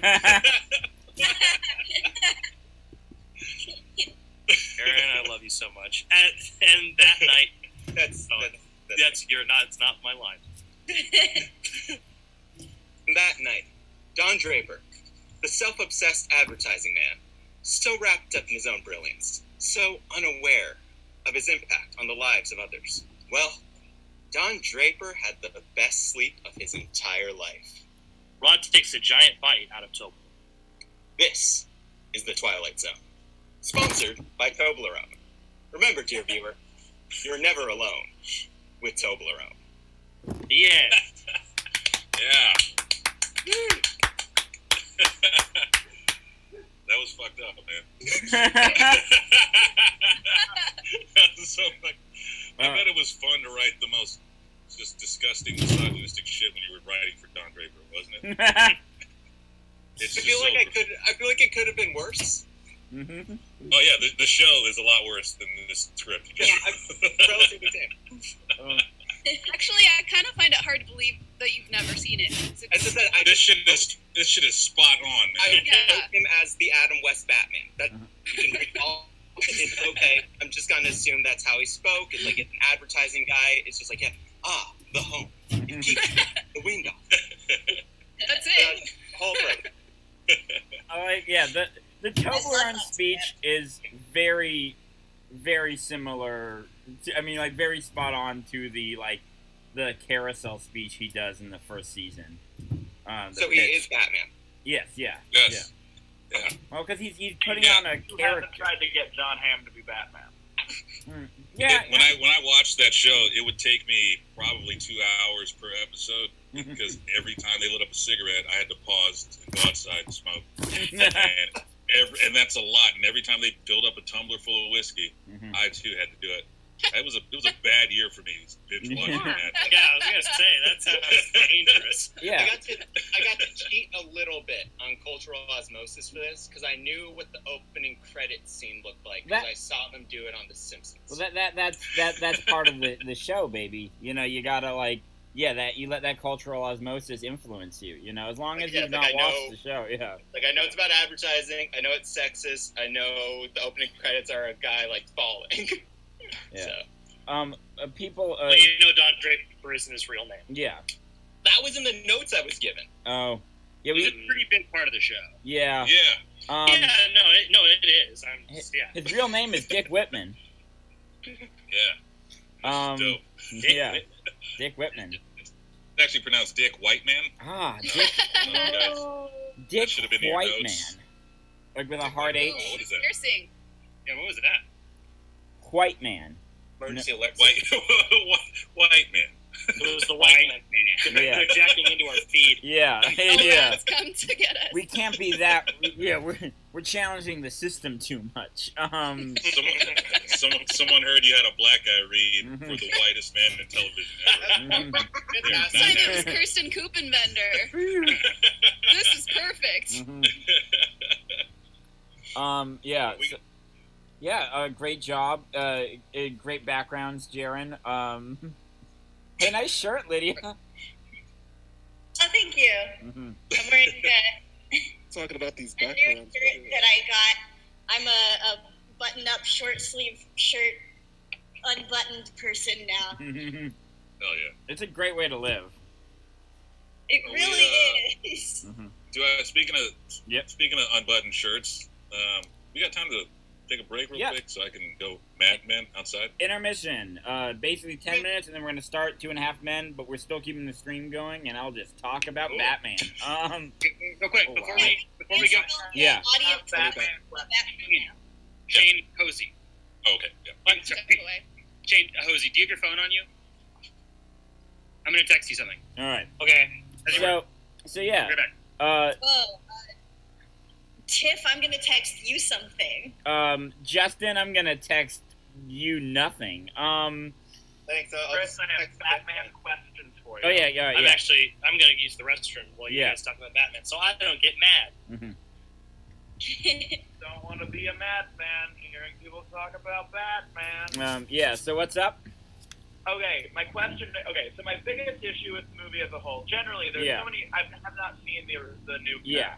the newly released cut. But I generally would boil it down to 3 issues that I have that all center around the treatment of Wonder Woman in that movie. Yeah. The biggest of which is that, and you know, if anyone doesn't know this movie, it's been years and yeah. mutiny. But the biggest issue that I have with the movie is that they have Wonder Woman. Well, so when Doomsday comes onto the scene, yeah. and they're all fighting Doomsday, they become very quickly informed that any energy that Doomsday is hit with, he can send back at you as raw energy. Yeah. So naturally, Batman and Superman are both putting him into explosions and firing Gatling guns at him. Yeah. And Wonder Woman is just doing nice little slashes at his leg, yeah. containing him with the rope. But then when they're like, oh wait, he's part Kryptonian, so we need the kryptonite spear, they have Superman go after him, even though the weapon weakens Superman, and then he gets killed in the process. When if they had given it to Wonder Woman, she would have just been able to land as many hits as she'd been landing the entire time, but with a weapon that would actually kill him. I've heard that take a lot. I fully agree with it after the theatrical cut. I want to, but I'll explain it more after, especially when Kyle's here, because I think I like Kyle's way of like talking more. But than mine. But it works. Okay. And I can't explain it, like, in a way. Like, it works better. Everything that's bad in the theatrical cut, not necessarily everything. Not good. There's still stuff. The movie, it's a mess. They don't know what they're doing. It's trying to be like 4 films at once. Yeah, but it works when it's 3 hours somehow. Like, no, I understand. I was skeptical too, and then I saw it and I was flabbergasted. Fundamentally, like, I don't know what's real anymore. To bring up a less controversial topic, Chris, I think you'll be amused by this. I'm currently, for the first time since either of the shows ended, I am rewatching The American Office and Lost. Well, we talked about Lost. I love talking about Lost. We did, and so I'm also subjecting my boyfriend Steve to them, and so we're watching them together. And last night, we're only like 7 episodes into Lost. But last night, he declared, he was like, the really unfortunate thing about watching both of these shows at the same time is that he is, in each show, the character that he is most like are Dwight and Locke. Yeah. Well, Locke is the best character. Wait, what? Sorry, I couldn't hear you for a moment. Locke is the best character, and he's the most sympathetic, and he's right. Yes, but in the beginning of the show, in many instances, he is very just like the fucking kind of oddball survivalist. Yeah. And there's several instances early on in the show where I just want to quote The Big Lebowski at him, where I'm like, you're not wrong, but you're being a fucking asshole about that. Yeah. All right, so here's my take on Locke, who I still think is the best, most sympathetic, and most correct character on that show, who's, I think, done dirty by the morality of the show. I do think his character doesn't aid... I think a survivalist guy, like a survivalist middle-aged office worker guy, circa 2004 is... What? Oh, I'm just talking with you. Yeah, circa 2004... is a lot more uncomfortable now. Yeah. Like, now, it's like, ooh, I've rewatched some, I've not yet rewatched it, but, like, I have a feeling that, like, because, like, nowadays you feel like, oh, Locke would also, like, would be, like, I mean, like, Locke had some weird gender stuff going on, in the, like, he had his, like, Locke would have some problematic politics now in real life. But not as much back then. I like that Locke's, one of his arcs throughout the first season, though, like almost every episode, he profoundly helps and like a person and like saves their life. And then a bunch of people are like still like, I don't know if we should trust you or Jack, and it's like, trust the guy that's actually saving you. I don't know. Sorry. I'm a Locke defender. I think the real star of that show is whoever did the bulk of the casting, because watching that show, Yeah. I often have the vibe where I'm like, why aren't these people in more things? And then I keep watching and go, oh, because they're perfect for this role and very few others. That is That's very good. What show are you talking about? Lost. The show that jump started this modern the neo golden era of TV and also destroyed television. Wait, what's it called? Lost. Lost. One person. There it is. Okay. Sorry, I kept hearing law. All right, 1, 2, 3. Lost. Lost. I am lost. We're talking about That did launch the golden era of. Order decided to defect. Yeah, it's a fascinating. I love to talk about the impact Lost had on everything, also on the internet. Like That was the first show I binged. yeah, it started binging people. That was like it was the first show that people were like buying, like in DVDs a lot. Like people were buying The Sopranos in DVD, but Sopranos DVDs cost $80 a season, like, and Lost DVDs cost $40 a season. So, and like Still too much. It's still too much, but for 24 episodes for season 1, versus what, like how? Yeah. Excuse me, when I grew up binging Lost, we got the discs from Netflix. Oh, that's actually way later than when I was binging Lost. It was like the season after it started, and we just had the DVDs because we had to buy the DVDs. Netflix did not exist. Yeah. When I was binging, you could still rent them from Hollywood Video every Wednesday night at 8:00. Yeah, Watch that's live. Wednesday night, 8 o'clock, until they moved it to Thursday night, I think, at one point. Inexplicable decision. Yeah.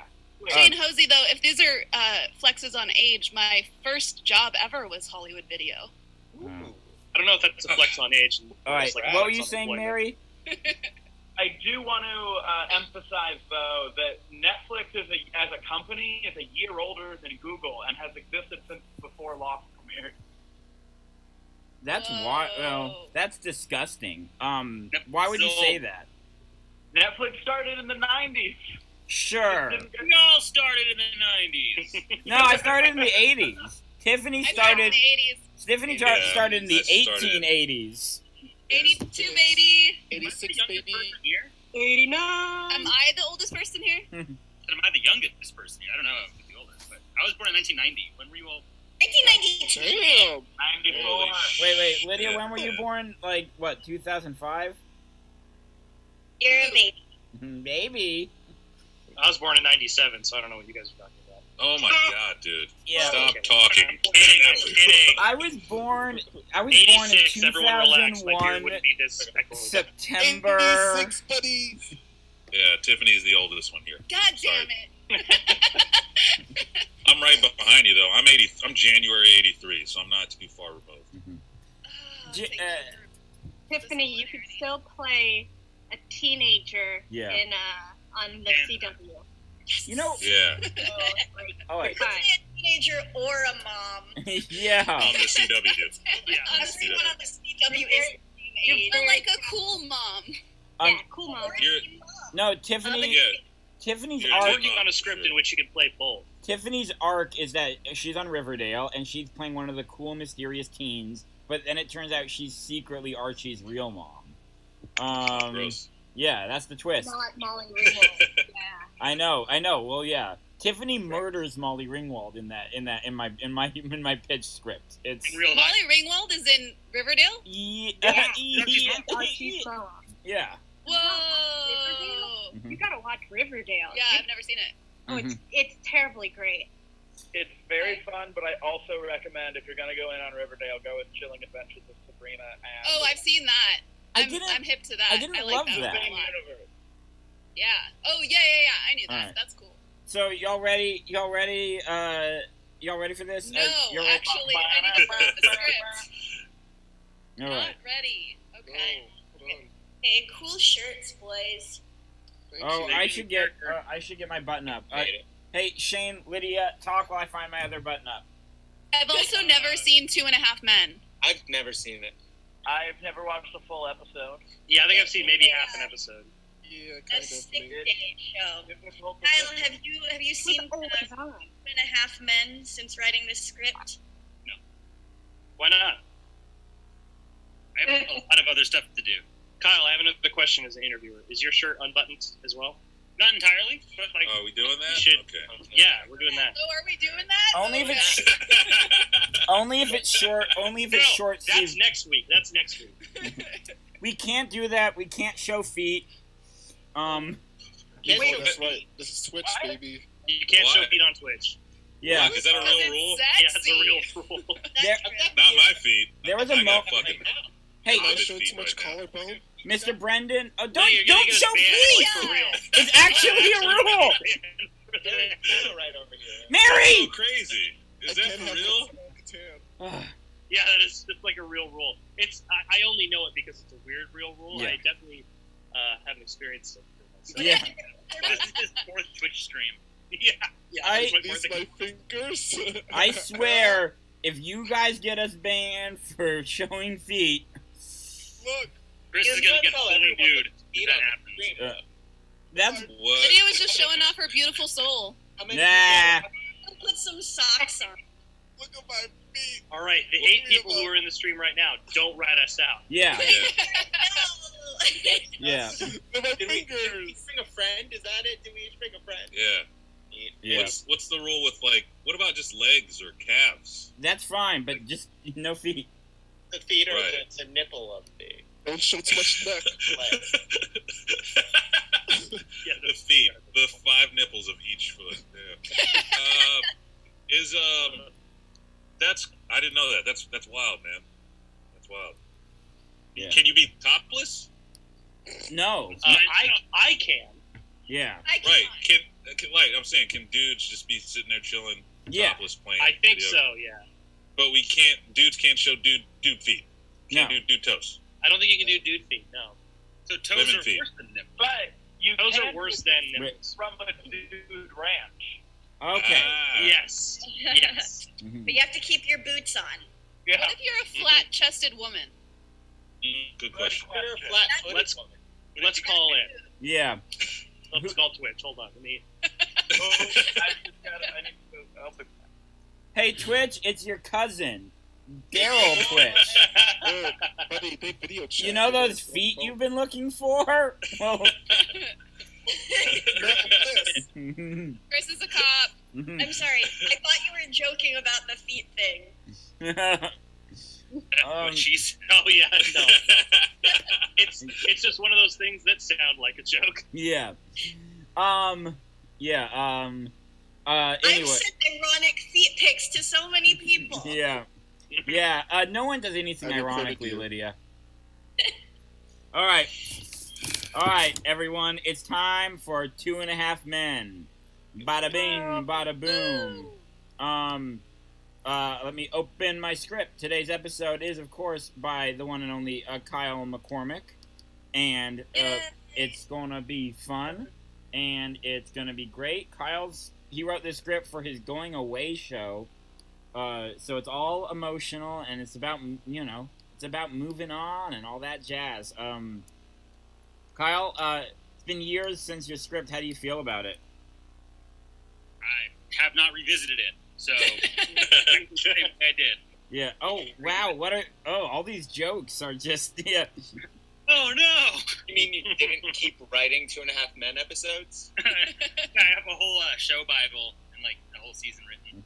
I think it's as sexist as the Mad Men one, not more. So we're good. Yeah. Yeah, Well- but unintentional. Yeah. But ironically, Yeah. Yeah. That's what I'm like. Yeah. All right. So we're gonna do our names, our character or characters we are playing, and then this is bad. So I'm having tech issues. I can't. The script won't work. I'll have to read off my phone. Oh, there it is. Now it's working. All right. Yeah. So we're gonna do our name, the character or characters we are playing, and then well, because it was a Our going away. favorite pair of men. Yeah, our favorite pair of men. So hi. Yeah. Hi, my name is Chris Hotomy, and my favorite pair of men is Raylan Givens and Boyd Crowder from Justified. The best pair of men ever on television. Great dynamic, great energy. Timothy Oliphant. Why am I just totally blanking? Walton Goggins. I know Walton Goggins. Those are my two, and I'm playing Ducky. I like talking about Justified. All right, Iris. Oh, hi. I am going to be playing Lilith, Ducky's ex-wife. And my favorite pair of men would be the Weasley brothers. Yeah! Twins. Nice. Yeah, that's cool. One's dead, He though. means the twins. He means the twins. Yeah, always the twins. Fred and George. R.I.P. Fred. Sorry, spoiler. He's the one that needed to die. Yeah. How dare you? How dare Pretty much got the short end of anything. Except for, like, that he got to live. Now go next person. All right. Justin. Justin, how you doing? I'm pretty good. I'm Justin, and I will be playing the concerned teacher of the Half Man. Mm-hmm. And I would love to answer your question. But... All right. All right. It gets better every time. Shane Brendan. Hello, Shane Brendan. I'm playing Ashton Kutcher. Literally playing Ashton Kutcher. Not the character he plays, but Ashton fucking Kutcher, which is great. And my favorite pair of men. Does it have to be from TV or film? No. Oh, cool. Favorite pair? Favorite pair of men. Coach Terry Stotts and Damian Lillard. That's Those good. are my men. That's on brand. I like the creator of Lost. Sorry to be so on the nose. The guy that likes sports. I thought you said no TV stuff, but as Kyle said, the creator of Lost. Technically, there you go. Good job in the 2K commercial. Oh, thank you. Yeah, I'm still waiting on that check. So wait, are you in it? Yeah, with Dame. Oh, Dame! game, I too. thought like I they did were like for voiceover some stuff. reason showing Oh, Shane's man. old show. Oh, shit. Good shit, Yeah. dude. After We got a years real of spending, celebrity right here. Yeah. no, real celebrities don't live in a modest house in St. John's. No. So, So I just want to on a tangent. This is not as we've had like some like very minor like Z-list like internet great people, good folks. C-list, he says. No, I was you trying. fucked up, man. I'm sending this to all of our guests. Yeah. That's fucked up. No, Yeah, like that's fucked up. like That's a real piece of shit on this one. no. I overcompensated. I was trying not to sound like I'm like we've had a lot of celebrities. Like we've had we've had a few people with with those sweet blue check marks. But like What's your point? the point is so many of them have roommates and you're like, no, but you're kind of famous. Why do you need roommates? And Keep the overhead down, man. Yeah, Keep exactly. the cost low. And the point is, Shane, no matter how much success any of us get, we'll all just have to live in modest places, and nothing is good because because money is hoarded and everything is bad. All right, sorry. Thanks, man. That makes me feel a lot better. All right, Tiff appreciate McGuire. Sorry for that point. Oh, God. Okay, so so my name is Tiffany McGuire. I'm playing Bully number 2. And I blanked as soon as he asked the question. The only pair of men I could think of was John Mulaney and Nick Kroll. Mm-hmm. And so the problem is I never watched Oh Hello, so I'm gonna default to John Mulaney and Nick Kroll in Big Mouth. Please. Well, and I guess I can't say I've never seen Oh Hello. I've been on set with John Mulaney and Nick Kroll when they played those characters, but in a very different context, and it was briefly, and I was very far away from them. but I had never seen The Thing. But Big Mouth. I've seen Big Mouth, and it's good. It's good. Is it good? Is it good? Is it good? All right. Mary Jane French, is it good? I've seen like the first 2 seasons. They're fun. Mm-hmm. So is it good? They're good. I can't. Is it my turn now? Yeah, it's your turn. Mary Jane, Yeah, that was what. I'm reading for Kelly, and I have had so much time to think of a pair of men that I like, and I cannot think of it. So I'm giving a shout out to my ex, who was a big fan of Jeeves and Wooster, who were played by Phil Lorre and Hugh Laurie and Fry. Mm-hmm. Brian Laurie. Stephen Fry. But yeah. I could only think of Philip J. Fry. Mm-hmm. But Philip J. Fry and Bender the Robot. Those are the men that I like. Yeah. All right. And Jaron George. Oh, hey. Okay, good. My mic's work. I would be, I'm going to be bully number 1 in this wonderful script, and the 2 men that I admire would be the 2 middlemen of Boys to Men, because they have good flexible octaves in their voices. Wait, why don't you? What? Wait, hold on. Not the dude with the bass, and not the guy with the highest voice. No, because the flexibility. One dude is really close to the high, and one is really close to the low, so it's good enough. And in the middle. All right. You're in the So you mid-range. Cool. I made my decision. Thank you.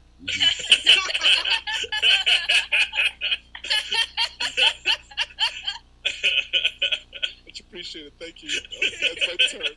No further questions, please. Lydia, have I gone to you yet? You haven't. Hey, how you doing? God, I love pairs of men. Mm-hmm. Realizing how difficult this is for me. Yeah, I'm going to be narrating this script and also playing Large Marge. Mm-hmm. And Oh my God, there's a large Marge. ooh, I'm going to go with the thing that's the least niche and say my favorite pair of men is Flight of the Conchords. Oh, good pick. Good man. Men. And Kyle. Shane. Yeah. Who? Shane. Oh, Shane. All right, Shane. What are your men? Who are your boys? What a great Who are you guys? What a great bit that works every time, especially when my connection's so stable. My name is Shane Hosey. I'm going to be playing the half man, and my favorite pair of men is Kyle McCormick and my son. Oh! You were like on my time, the 2 of you. Man, it's a good pair of boys. And Kyle McCormick, then? I guess, yeah. Yeah. Hi, I'm Kyle McCormick. I wrote the script, and I'll be playing Charlie Sheen. And my favorite pair of men, Batman and Superman, especially when they fight. Yeah. What did I say? What did I fucking say? Chris, mute him. My favorite, all right. So my actual favorite pair of men is Matt Gaetz and Nestor. All right. I did that joke for just Kyle. Just. All right. I understood it. I just hate it. All right. My favorite pair of men are the 2 people that I assume are still watching. Like, this will always be up there, right? Yeah, this is gonna be here forever. Hey, and we got yeah. All right. So yeah, now it's time to start Mad Men by Kyle McCormick. Nope, that's not the name of the show. No. 2.5 Men. What's the episode title? Let's do Mad Men again. All right. Now, yeah. Hey, Kyle, can you write an episode of Mad Men and also not have seen Mad Men, please? Yeah, a show I've seen multiple times all the way through. Yeah. Oh, was my episode great or what? All right. Pretty good. All right. That's great. Now we're trying. All right. Spec Script: 2.5 Men by Kyle McCormick. Let's go.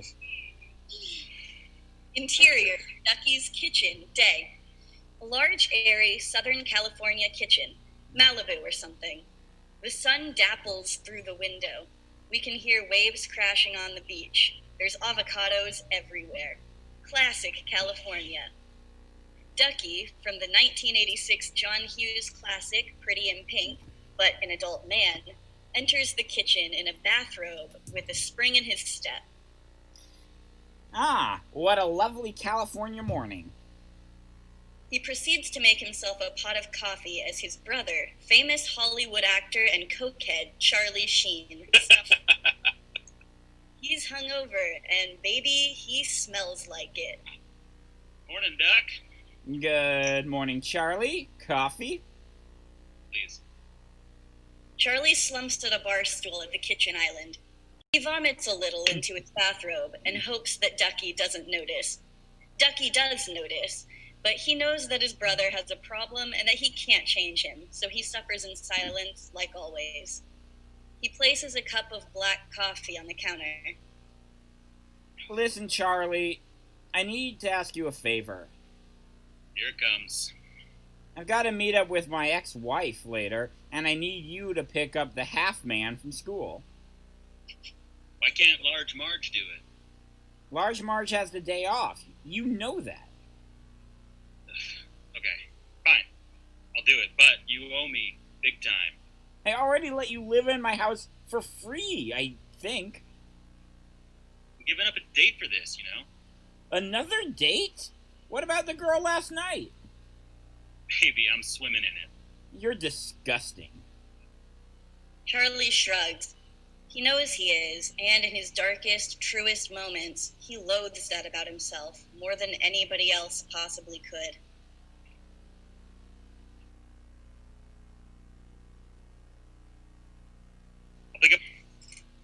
I'm trusting you, Charlie.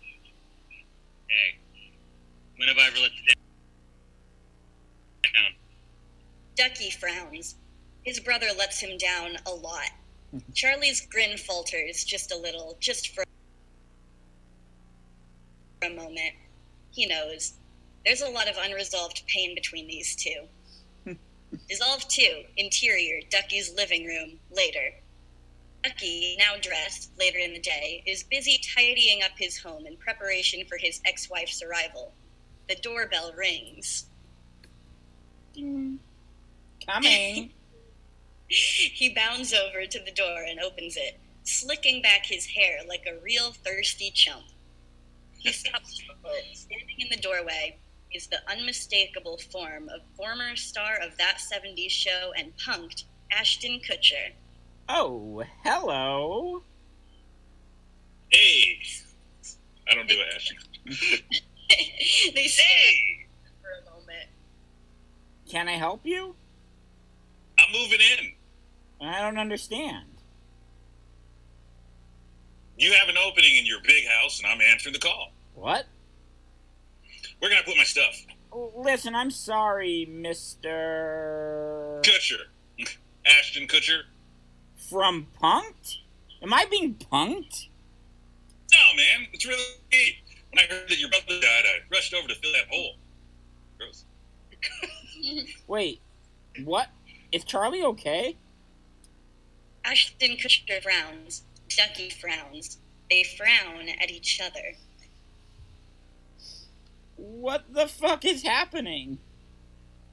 Let me get this straight. Charlie Sheen is alive? As far as I know.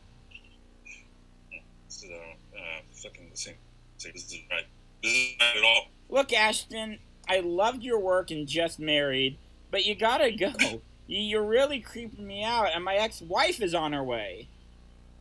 Suddenly, a woman, Ducky's ex-wife, who I'm gonna call Lilith, because Frasier for life, baby, approaches from behind Ashton in the doorframe. What's going on?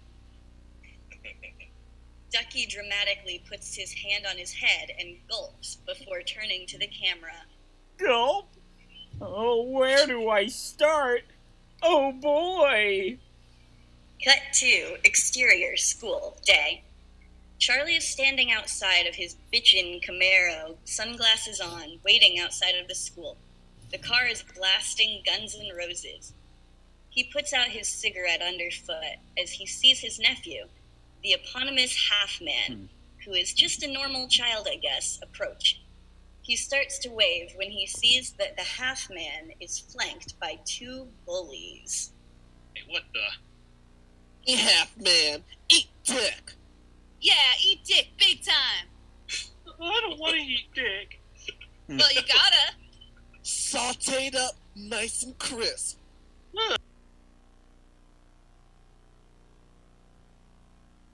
It's so evocative. Hey! Charlie approaches. What's stuck in your craw, old man? Stuck in my craw. I'm about to stick in your craw if you don't leave my chubby little nephew alone. Well, maybe he shouldn't be such a giant nerd. Maybe I agree, and I think he'd be better off slamming beers and bird dogging chicks like old Uncle Tiger Blood, but he's his own half, man. We have to like that. Well, the teacher of the half-man trots up. Whoa, whoa, whoa. What's going on here, fellas? Everything okay? Everything's fine. Everything is not fine. These 2 young hoodlums were ganging up on my sweet little tubby tummy nephew. Please stop saying that. We just having a laugh. All right, bullies, run along. Are you the half-man's guardian? I am today. What's up? I actually want to have a word about his experience at school lately. Are you free now? Yeah, let's do it. Half-man, wait outside. The half-man sees the bullies menacingly punching their hands in that way bullies do, a few yards behind Charlie's back. Great, let's wrap. Charlie and the concerned teacher go inside the school. Cut to, interior, Charlie's room, day. A young woman, Kelly, is sitting on Charlie Sheen's bed. She's wearing last night's clothes, if you know what I mean. Okay, Kelly, breathe. You've been in Charlie Sheen's bedroom for 10 hours now? You don't know where he's gone. You don't know when he'll be back. But that's okay. You had a fun date, you had a good time, and you're #winning. Everything is going to be okay. Suddenly, she hears from downstairs. Where do I start? Oh, boy. Oh, no, there's people here. Oh, no, Kel, what if they're home invaders? Okay, breathe. They're probably Charlie Sheen's roommates. I'm sure it'll be fine. Wait, why does Charlie Sheen have roommates? He's very successful. Oh, right, cocaine. That'll do it to you every time. The door suddenly opens, and Kelly sees Ashton Kutcher holding his bags in the doorframe, with the panting figures of Ducky and Lilith catching up to him. They both scream. What are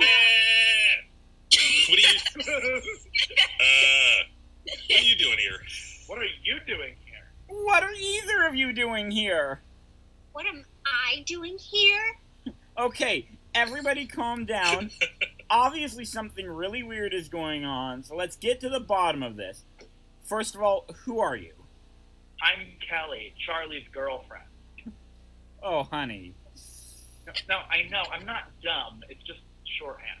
Got it. And you're Ashton Kutcher. Right. Oh my god, you are. I'm a huge fan. I love Dude, Where's My Car? Oh, thank you so much. Why are you here, though? I'm here to replace Charlie. Is Charlie okay? He is for now. Okay, look, Ashton. You're gonna have to leave, man. Come on. Can I just move in my stuff? You're gonna need a new brother soon. I'm not gonna need a new brother, and even if I did, it certainly wouldn't be you. It would be Emilio! I'm sorry, man. I don't make the rules. I just got the call that Charlie was gonna be out of the picture and he needed a new adult man in the house. Call from who? My agent. Wait, is this like an acting thing? Ashton shrugs. Okay, Lilith, I need to talk. And I need to talk. Kelly, you gotta go. Ashton, I guess you can hang out until Charlie gets home? We'll figure this out then, okay? Okay? Now they all shrug and murmur assent. Okay, great, whatever. Cut to interior classroom day. Charlie and the concerned teacher of the half-man are sitting in the empty classroom. Can I get you anything? Coconut LaCroix? Chamomile tea? Rum? 3. The concerned teacher mixes all 3 into a glass and hands it to Charlie, who drinks it in one gulp. So what I want to talk about is all this bullying. The half-man's been having a really rough time of it. Those 2 chuckle fucks? I wouldn't worry about them anymore. Okay. I mean, I am, though, still. I wouldn't be worried. I am worried, though. I wouldn't be. I am, though.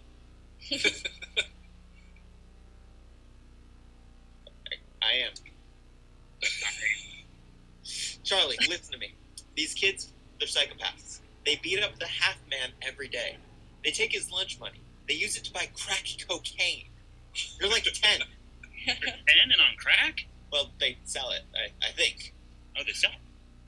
Charlie, please keep your head in the game here. We need to figure out a strategy for this. Okay, well, what do you recommend? Maybe self-defense classes? You can't just expel the kids? Oh, God, no. Their dad would have me hung.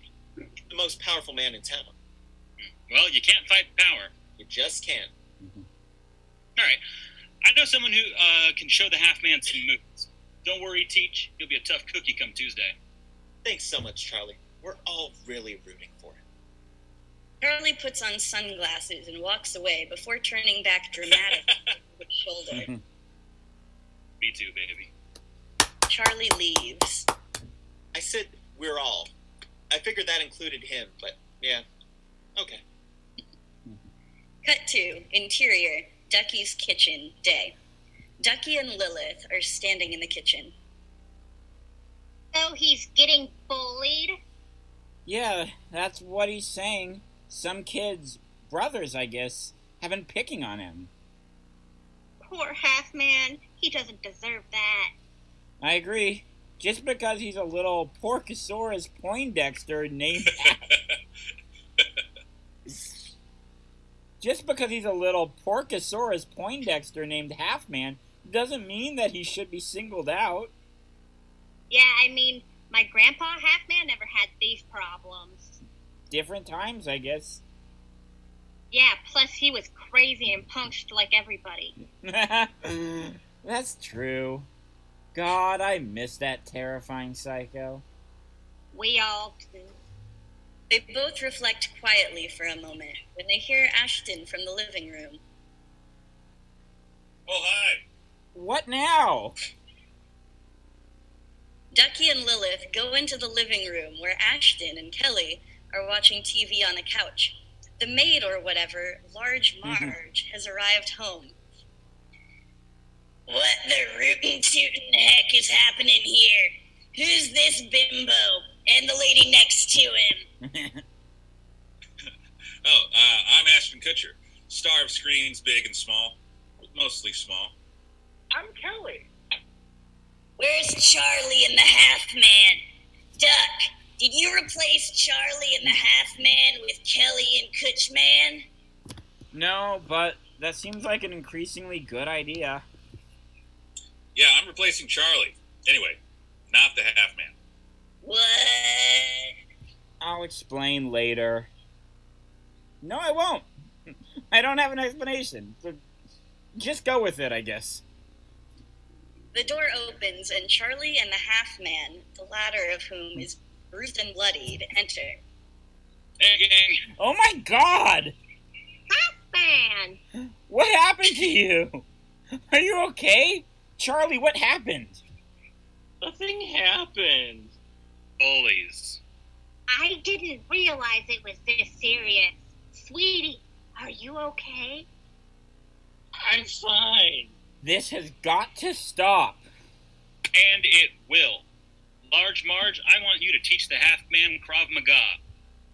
I was sworn to only use my prodigious Krav Maga skills for good. This is for good. It's to keep a nerd from getting pummeled.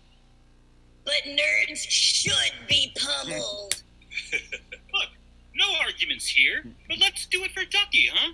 My brother, your employer, the half-man's father, a guy who's gotten us out of who knows how many scrapes. He wants his dumb, uncool son to not get pounded on, and I think that, for once, we ought to respect that decision. What do you say? I'll teach him. Yeah. Everyone cheers. Yeah. Hip hip hooray. Charlie finally notices the other people in the room. Ashton Kutcher, what are you doing here? I'm here to replace you. Like hell you are. Charlie casually pulls out his gun, like he maybe has been expecting this. Not so fast! She does a Krav Maga at Charlie and fires. She does a Krav Maga. He does two Krav Magas. Krav Maga. Damn, you're good. All right. I won't kill Ashton Kutcher. Yeah. He notices Kelly. Whoa! What, are we married? Go home! I kind of want to see this through, if that's at all possible. I feel invested. Alright, I guess that's fine. Well, Porky, time to get training. Cut 2, montage. A montage of Large Marge and the Half-Man training. A little Krav here, a little Maga there. Really getting into it. It's quite impressive. There's inspirational music and stuff. You'd love it. Anyway, cut 2. Exterior, school, day. It's the next day. Everyone's gathered around the schoolyard. The half-man, standing in the middle of the gathered crowd, is wearing a bandana like Daniel-san from the Karate Kid. Charlie, Ducky, Lilith, Large Marge, Ashton, and Kelly are all in the crowd, cheering him on.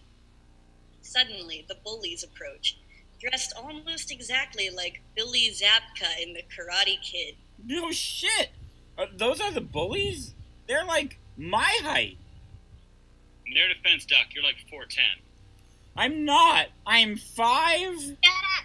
None of this matters. I'm worried about the half-man. He'll be all right.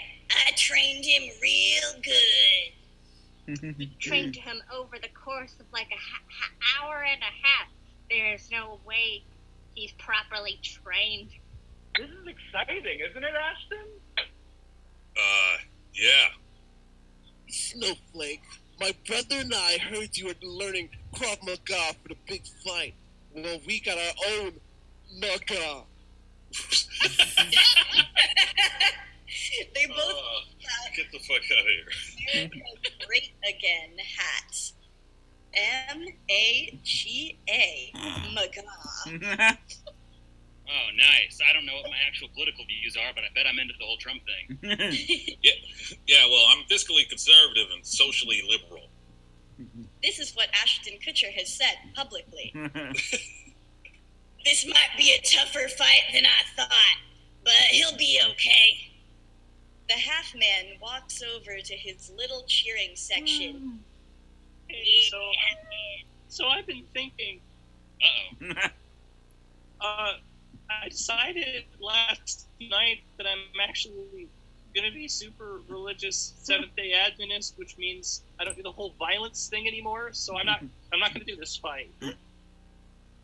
This is also something that happened in real life with this young actor. But we worked so hard. I missed the good doctor last night to train you. You know how much I love my precocious doctors. I do know that, and bless you for your sacrifice. But no, I'm done here. Thanks a lot. The half-man joins the crowd. The bullies look confused.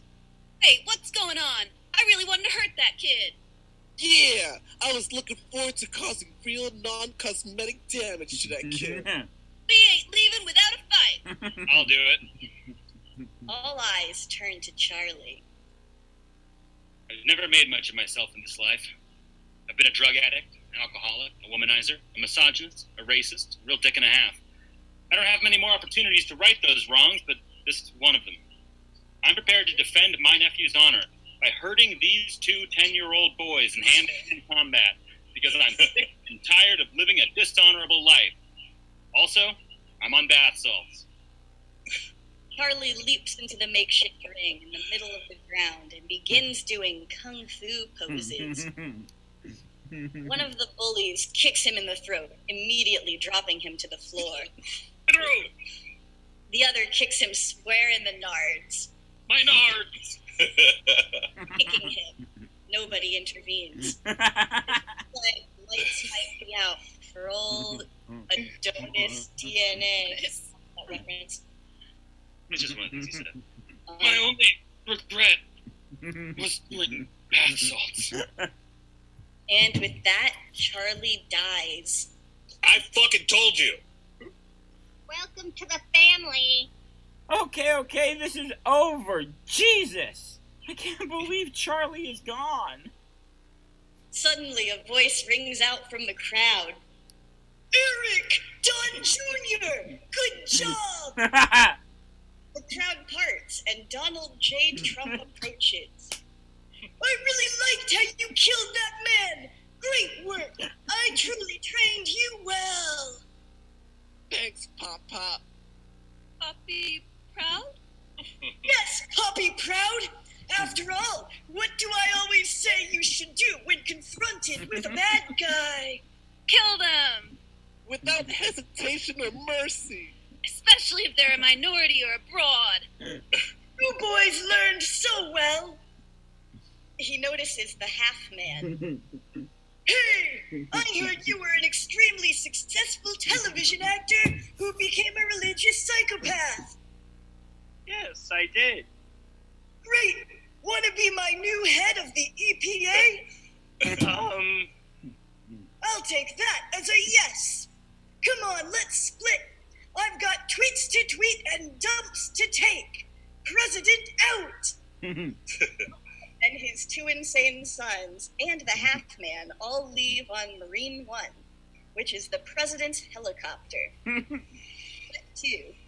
Interior, Ducky's dining room, day. Ducky, Ashton, Lilith, Kelly, Large Marge, and the concerned teacher of the half-man are all sitting around the dining room table. Boy, to think it's already been a month since the half-man joined the Trump administration and Charlie was beaten to death by elementary schoolers. So much has changed. Lilith and I are back together. I'm dating Ashton Kutcher, but for real. Yeah, I invested in a bunch of tech companies.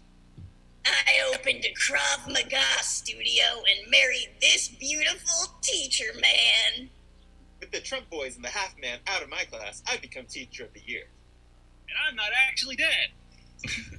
All heads whip around to see Charlie in a suit in the doorway. But don't worry, I'm not staying. I've seen how my toxicity has impacted the lives of the people around me, so I'm going to leave, to start my own life, in my own way. I'm sober now, and I've got a good job. I'm a therapist. Charlie looks into the camera. FX ordered 100 episodes of Anger Management, based on the 2003 Adam Sandler film with me in the Jack Nicholson role, sight unseen, after I was fired from this show for exhibiting clearly unstable and potentially unsafe public behavior. And then I ended up getting Selma Blair fired from that show after she complained about me being a, and this is a quote, menace to work with. Wild. He turns back to his friends and loved ones. That's it, I guess. I'll get y'all later. Charlie leaves. Ducky looks back at the table with a wistful smile. He's right, you know. We are, all of us, a lot better off without him. Besides, I've got a new brother to love. Ducky and Ashton Kutcher share a loving look. Ducky raises his glass. To family, to friends, to all the beautiful things we can do together, and to the clarity to know when to part. Opa! Opa! They all clink glasses as the camera pulls out through the window, back and back, until the big house is just one glint on the Southern California beach. Opa, indeed. The end. Yeah. Yay, Opa! All right. Spec Script. That was fun. That was good. That was 2.5 Men. by Kyle McCormick. Beautifully. Good job, Kyle. Bravo, bravo. I forgot about anger management. They ordered 100 episodes before it started. I know! And, Holy shame. and, like, it was a multi-camera sitcom, which FX wasn't doing at the time. And to this day are not doing. Yeah. It's not a good look. And, like, he wasn't actually... They changed the script, and he wasn't... It just was basically, 2.5 Men. Yes. Has anyone watched the anger management show besides me? 10 episode first season, 90 episode second season. That's the way... It's disgusting. Yeah. I love it. No, it actually was part of a model that FX was trying to combat streaming services at the time, where they give you one season that's like 10 to 13 episodes, and if they pick you back up after that season, it's automatically a contract that can get the show syndicated. Yes, we all know about the Dead Bar Mercury model. Oh, I forgot how many nerds are on this episode. They should get pummeled. Yeah. Ow. Anyway, great job, Ashton. Great job, Kelly. Great job, Half Man. You know, everyone. Beautiful. I mean, hey, Kyle, one of my favorite... I mean, just the idea of calling him the Half Man is beautiful. That's the whole game, baby. Yeah. That's the whole thing. Mm-hmm. That's Yeah. where it all came. I've seen the show and I don't know what that character's name is. No. And he is a weird... Is he still a weird religious guy? Oh, yeah. Oh, yeah. Big time. Wait, so he's a full-grown person now? Yeah. Yeah. Full man. God completes you. God friended me. Yeah. We should do that. That was that got canceled, I think, because no one watches TV anymore. It sounds awful. Sounds like a shit show. Yeah. So God friends him on Facebook? Is that the plot of God Friended Me? I think so, yeah. And then, like, God, what, does he send him, like, missions? Is like an Eddie McDowd situation? I'm not totally sure. God, like, the guy, like, posts jokes, and then God, like, says the joke in a different, worse way in the comments. Like... Holy shit. He reply guys God? Yeah, yeah. I did not realize that Anger Management did its 100 episodes over the course of 3 years. Yikes. Yeah, it was on forever. Well, Chris, what's your... That's Sorry. like no time to do 100 episodes. No. It wasn't good. That's ridiculous. It's like the Tyler Perry sitcoms. Yeah. They just rushed them into production. Yeah, They're all super cheap, poorly written, and they wear the same clothes in a lot of the same episodes, so they can shoot a bunch at once. Chris, what's your favorite God-themed movie? Is it Down to Earth? No, we all know the answer. No. There's only one answer. It's Batman v Superman: Dawn of Justice, because you know what the oldest lie in America is? What are you talking about? It's that gods, we say that gods come from the heavens and demons come from below, but now we know that demons come from above. Eisenberg sucks in that movie. Eisenberg... Chris's favorite God-themed movie is God is Not Dead 2. Shane left. No, it's God's Not Dead 2 is like no. I'm God's Not Dead to who? I'm sincerely going to answer the question because God's Not Dead 2 is not my favorite. God's Not Dead 1 is not my favorite. It's my favorite bad movie, but it's like I like movies that deal with religion, and I'm like trying to think of one that is about like God. So Last Temptation of Christ. Oh, that's a good one. I'm like missing a really obvious one. Passion. Yeah, let's do... Yeah, so now we're in the post-show, everybody, and we're gonna do this for 4 hours and 20 minutes. And No, you we're can, not. No, you can leave. 6 hours and 9 minutes. Everyone's allowed to leave. Yeah, you can leave whenever you want. Lydia and I are gonna stick around. So, that's totally okay if you leave. It's not... You've already been here for almost 3 hours anyway. For like 2 hours and 30 minutes. Look at my cat. It's a good cat. I'm so glad that Gene I took a screenshot of your cat. I'm so glad Iris. that here I'm gonna make Gene the spotlight image for a bit. Just cat Gene. I'm trying to think. I must have a favorite movie about God, with religious themes in it. I'm so Heaven Almighty. I mean, I do love that it was expensive. Bruce Almighty. I hate Bruce Almighty. I Yeah, think it's- really? I loved it. Well, I think it's bad. Damn. There must be a movie that I love about. Huh. Kyle, what's a movie I love? Oh, that's a good camera quality. Oh! Oh.